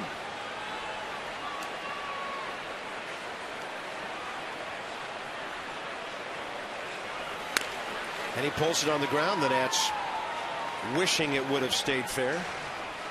And the count's 2-2.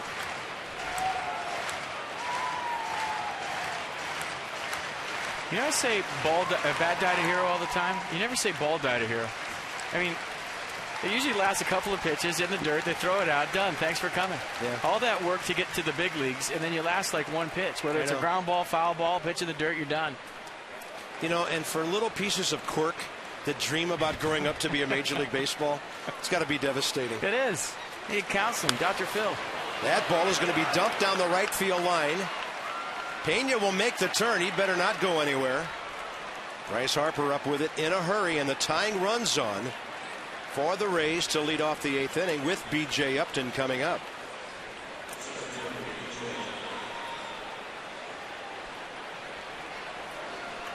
Carlos Pena came to town hitting .199. He hasn't looked like it in this series. Upton has walked, singled, and pinned Bryce Harper up against the left center field wall.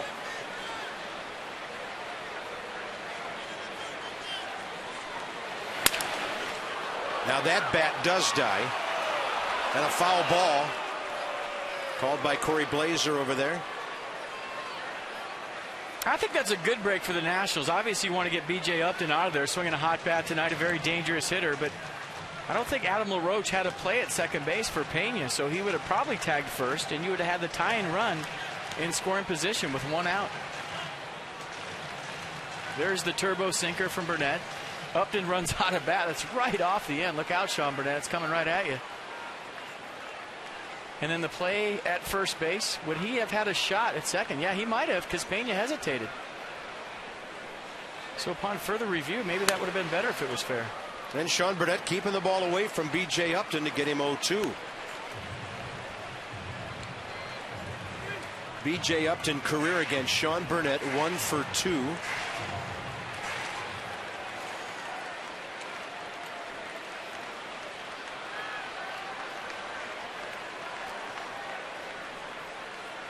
And staying away.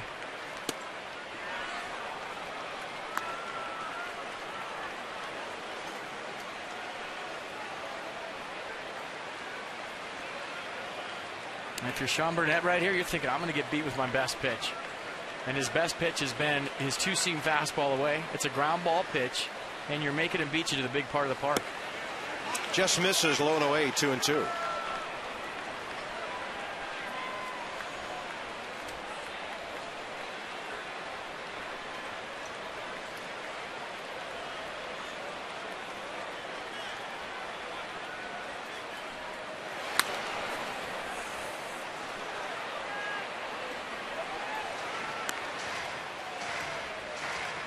This is shaping up as a pretty good one-on-one battle right here.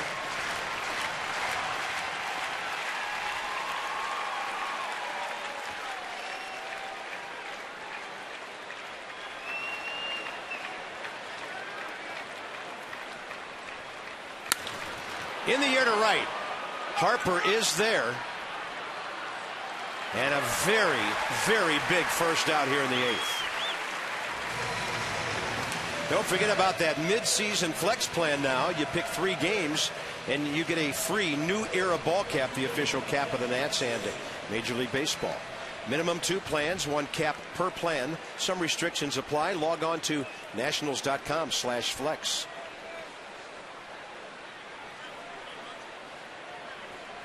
Hideki Matsui is 1 for 3 with an RBI ground ball. A big out because he's a good hitter, and big out because you get back to a left-on-left matchup. And then a switch hitter, Ben Zobrist, on deck. And Matsui was trying to put the Rays on top.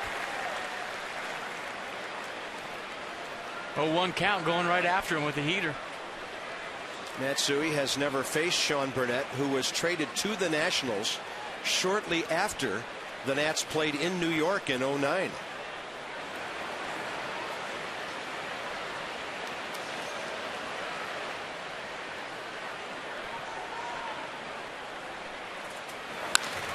And a bounce it is short. Desmond Espinosa, 6-for-3 to get this one at least into the 9th with Washington on top by 1.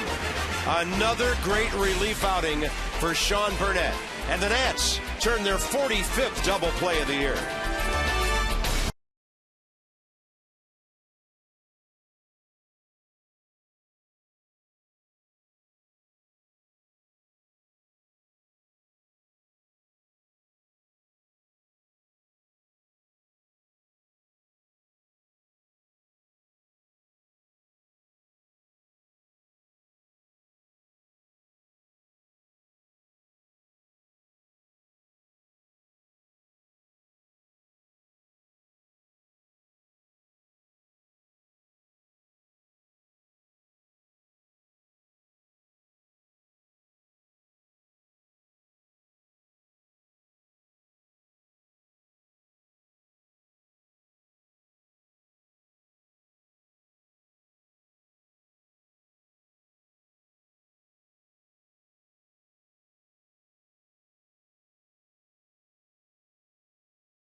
To you by Dodge. Go to Dodge.com or visit your local Dodge dealer today. And by Verizon Fios. Introducing Verizon Fios Quantum Speed Internet, twice as fast as anything America has ever seen. Bottom of the 8th coming up. 8-9-1 for the Nats. Watch Joel Peralta come out of the Rays bullpen right here, and he almost made it. Well, he made it about halfway, and they sent him back. Davey Johnson came out, he talked to Jeff Nelson for a second, and he was wondering who the Nats were going to face this inning.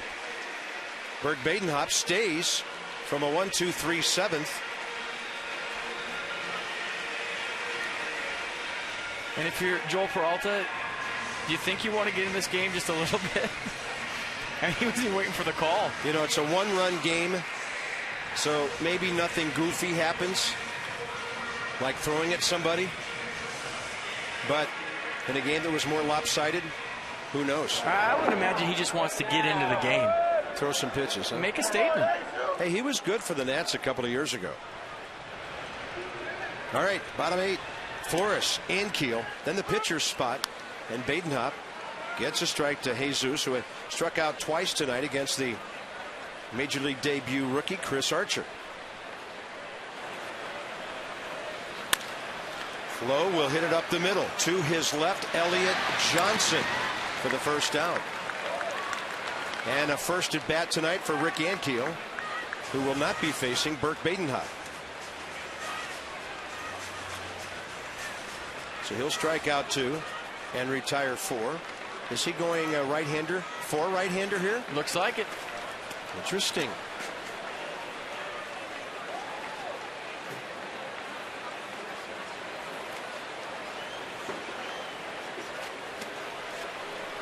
So Joe Madden. By the way, somebody asked him why he took number 70. He was with the Angels years ago, and Don Sutton came to the Angels and wanted Joe Madden's number 20. So Madden says, I don't like that. I'm going to pick a number that nobody will ever want again. So he's been number 70 the rest of his career. What kind of reaction do you think Peralta's going to get, Carp? I don't know. Let's find out. Be a pretty good reaction for somebody.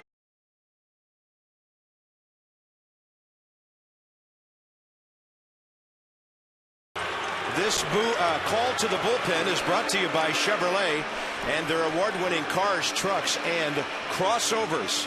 One night later, here comes Joel.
Let's go back to the first inning. Turns out this may be the play of the game in a one-run baseball game. Ryan Zimmerman with a simple ground ball to short. Bryce Harper can't stop running. And we're going to give Bo Porter the player of the game right here. Watch this. In a one-run baseball game, he gets out of the way of this baseball. If that ball hits him, Bryce Harper doesn't score. And it's 2-2 right now because Bo Porter got out of the way and showed that he still got it at third base. Bryce scores, 3-2 game. So we're making Bo Porter the player of the game right now. Rick Ankiel against Joel Peralta here. And he drops in a breaking ball for a strike. So Ben Zobrist goes to right field, and Hideki Matsui is out of the game. Drew Sutton will play second base.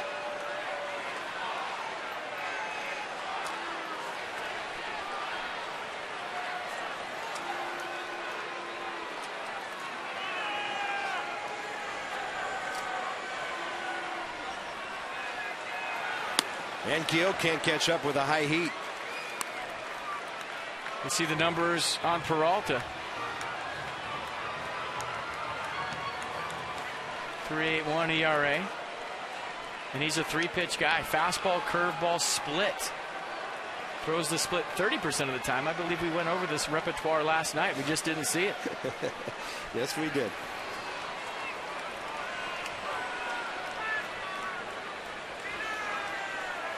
Rick Ankiel has never faced Peralta, who strikes him out for the second out here in the 8th. Pretty good split right there by Peralta. Now Roger Bernardino will bat for Sean Burnett. Nissan will track this one. Yeah, he throws the split 31% of the time, and that was dirty. Or maybe I should say clean tonight, since he's got a different glove. Whose glove is he using? Jeremy Hellickson, who was scratched because of injury tonight. See, that's a good idea. All pitchers should do that. Use somebody else's glove. That way you can just say, I don't know. Just grabbed it. It looks like a brand new picker, too, right out of the box. We joked last night there'd be a lot of new gloves in today's game, and probably around Major League Baseball. I bet you there are. Roger Bernardino facing a former teammate. First time he's ever faced Peralta. And the bases are empty. 2 outs for Roger, who as a pinch hitter this year is 3 for 10 with an RBI.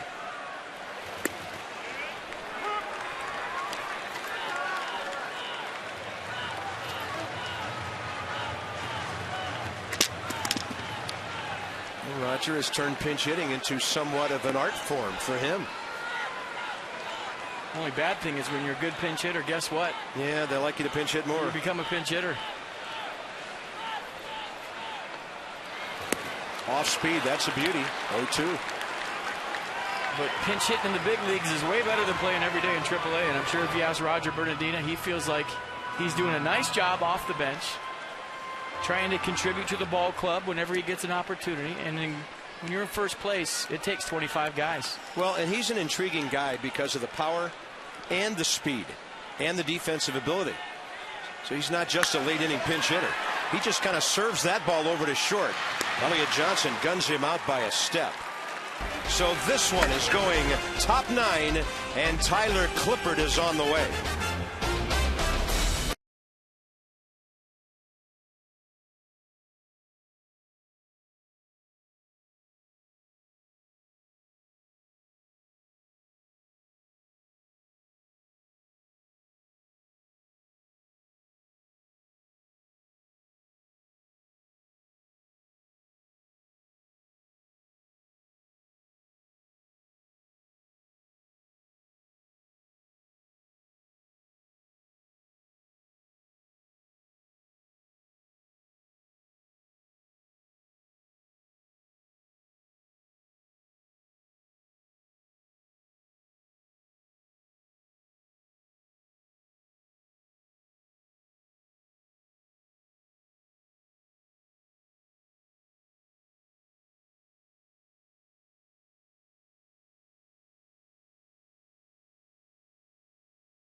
And the lefty against the Nats in what we hope will be a rubber game of this 3-game set. Gio Gonzalez, 2.5 ERA, 8 out of 11 decisions. 4th in strikeouts, 2nd in opponent's batting average. It's a good pitching matchup. Tomorrow night, Johnny and Ray, Nats Extra, 6:30. We join you from the booth at 7, and then first pitch from the Nats, Southpaw, 7:05 tomorrow night. Last game of the homestand. Check out Peralta on his last pitch right here to Roger Bernardino. You wonder why Bernardino had such a short swing. He quick pitched him. He doesn't come set. And with nobody on, this is legal. You think he's going to come set, then he just rolled right into it. Bernardino, the ball got on him. He did a good job just to put it in play. But you don't see that very often. A little quick pitch action from Peralta. Well, hats off to him. A 1-2-3 eighth. And here comes Tyler Clippard against Ben Zobrist, who's never faced him. Opponents average 149 against Clippard. 4-pitch guy, fastball, cutter, curveball, and you all know about the change. And there it is, and he gets it high in the zone for a strike.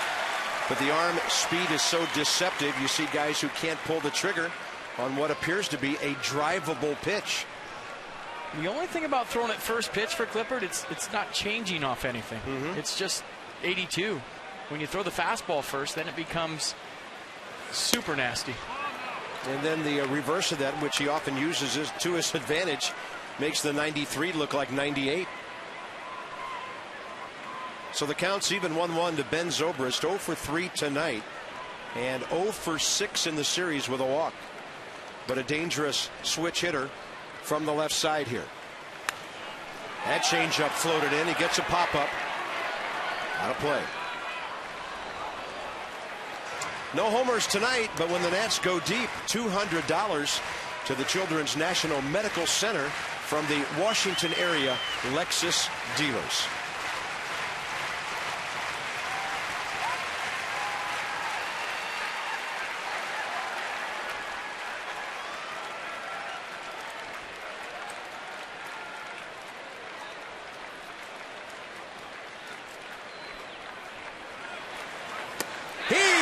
Strikes him out on 93, tailing away. So it's almost like that was the changeup for Tyler Clippard. Threw a nasty changeup before that, fouled off, and then you throw the fastball off of that. And that 93 just looked like 100 to Zobrist. Good pitch, good location, great late movement on the fastball. And the ball right above his bat. Elliott Johnson doubled last time up. Nats outfield playing extremely deep in center and in right.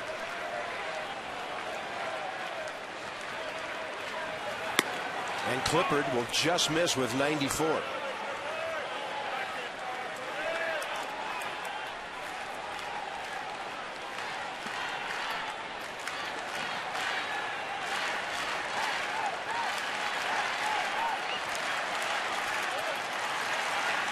That's a great changeup.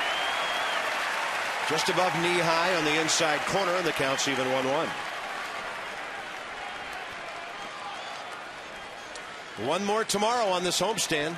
Nationals.com to see Bryce Harper and the Nats take on the Rays tomorrow night.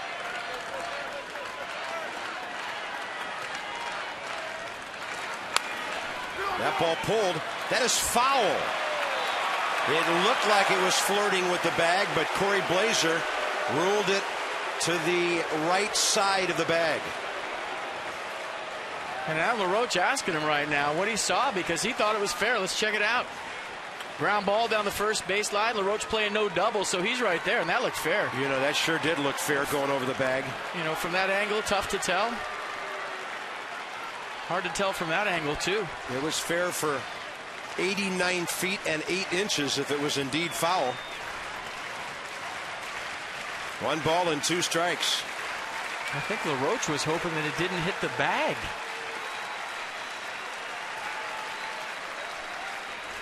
Target away. Change up down. 2-2.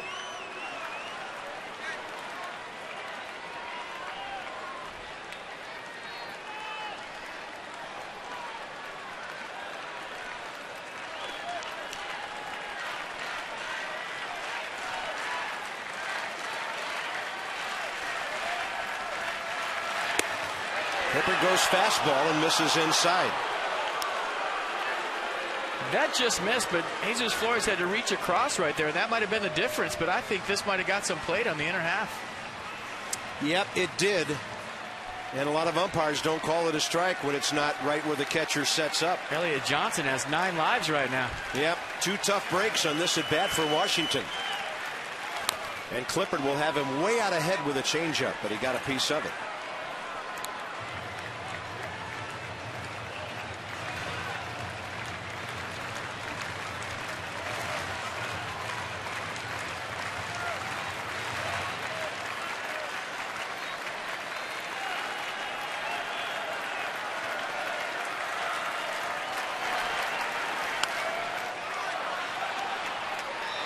Well, you remember earlier in the season, Tyler Clippard had these kind of battles with pesky left-handed hitters.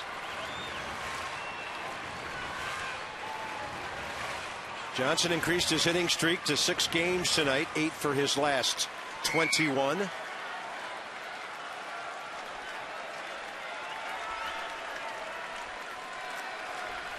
And another 3-2.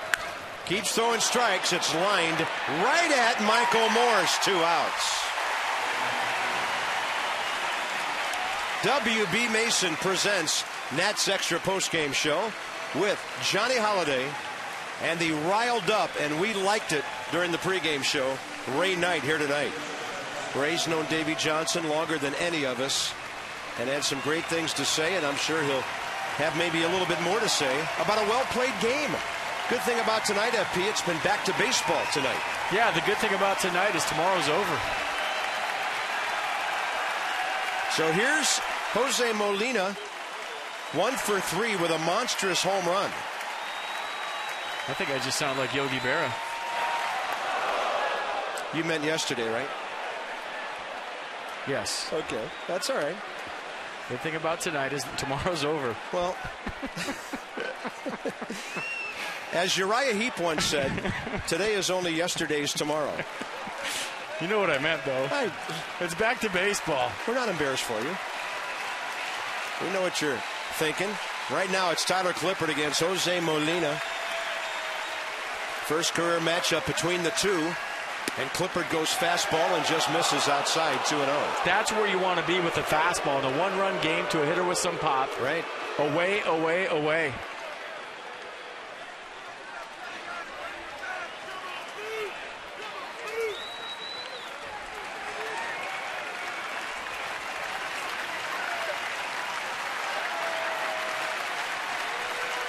Now. And Molina, if he thought he was getting a fastball, he did not. That's what's so good about Clippard. Fastball, changeup look exactly the same. Same arm speed, same release point, same movement with that 2-seam away. And all of a sudden, this crowd is some kind of into this game right now.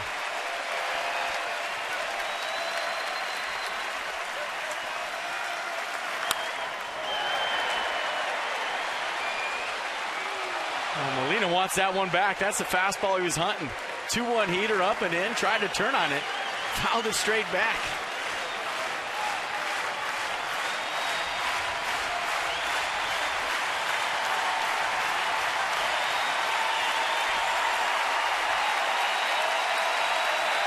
Crowd of over 27,000 psyched about this one. And a 2-2 pitch. Swing and a miss. And Steven Strasburg is 9-1 on Tyler Clippard's 10th save of the year. Just a good night all around. They scored 3 in the first, went 4-corner offense after that. The defense was good. Strasburg was great once again. And how about Tyler Clippard in that closer role? Sean Burnett a nice 8th. And it's nice for this ball club to get back on the winning side in their white unis at home. Great game all the way around. The Nationals win a ball game when they did not have a hit after the first inning. They've stranded 2 runners in this entire series. A 2-hour and 33-minute gem by Strasburg, Burnett, and Clippard.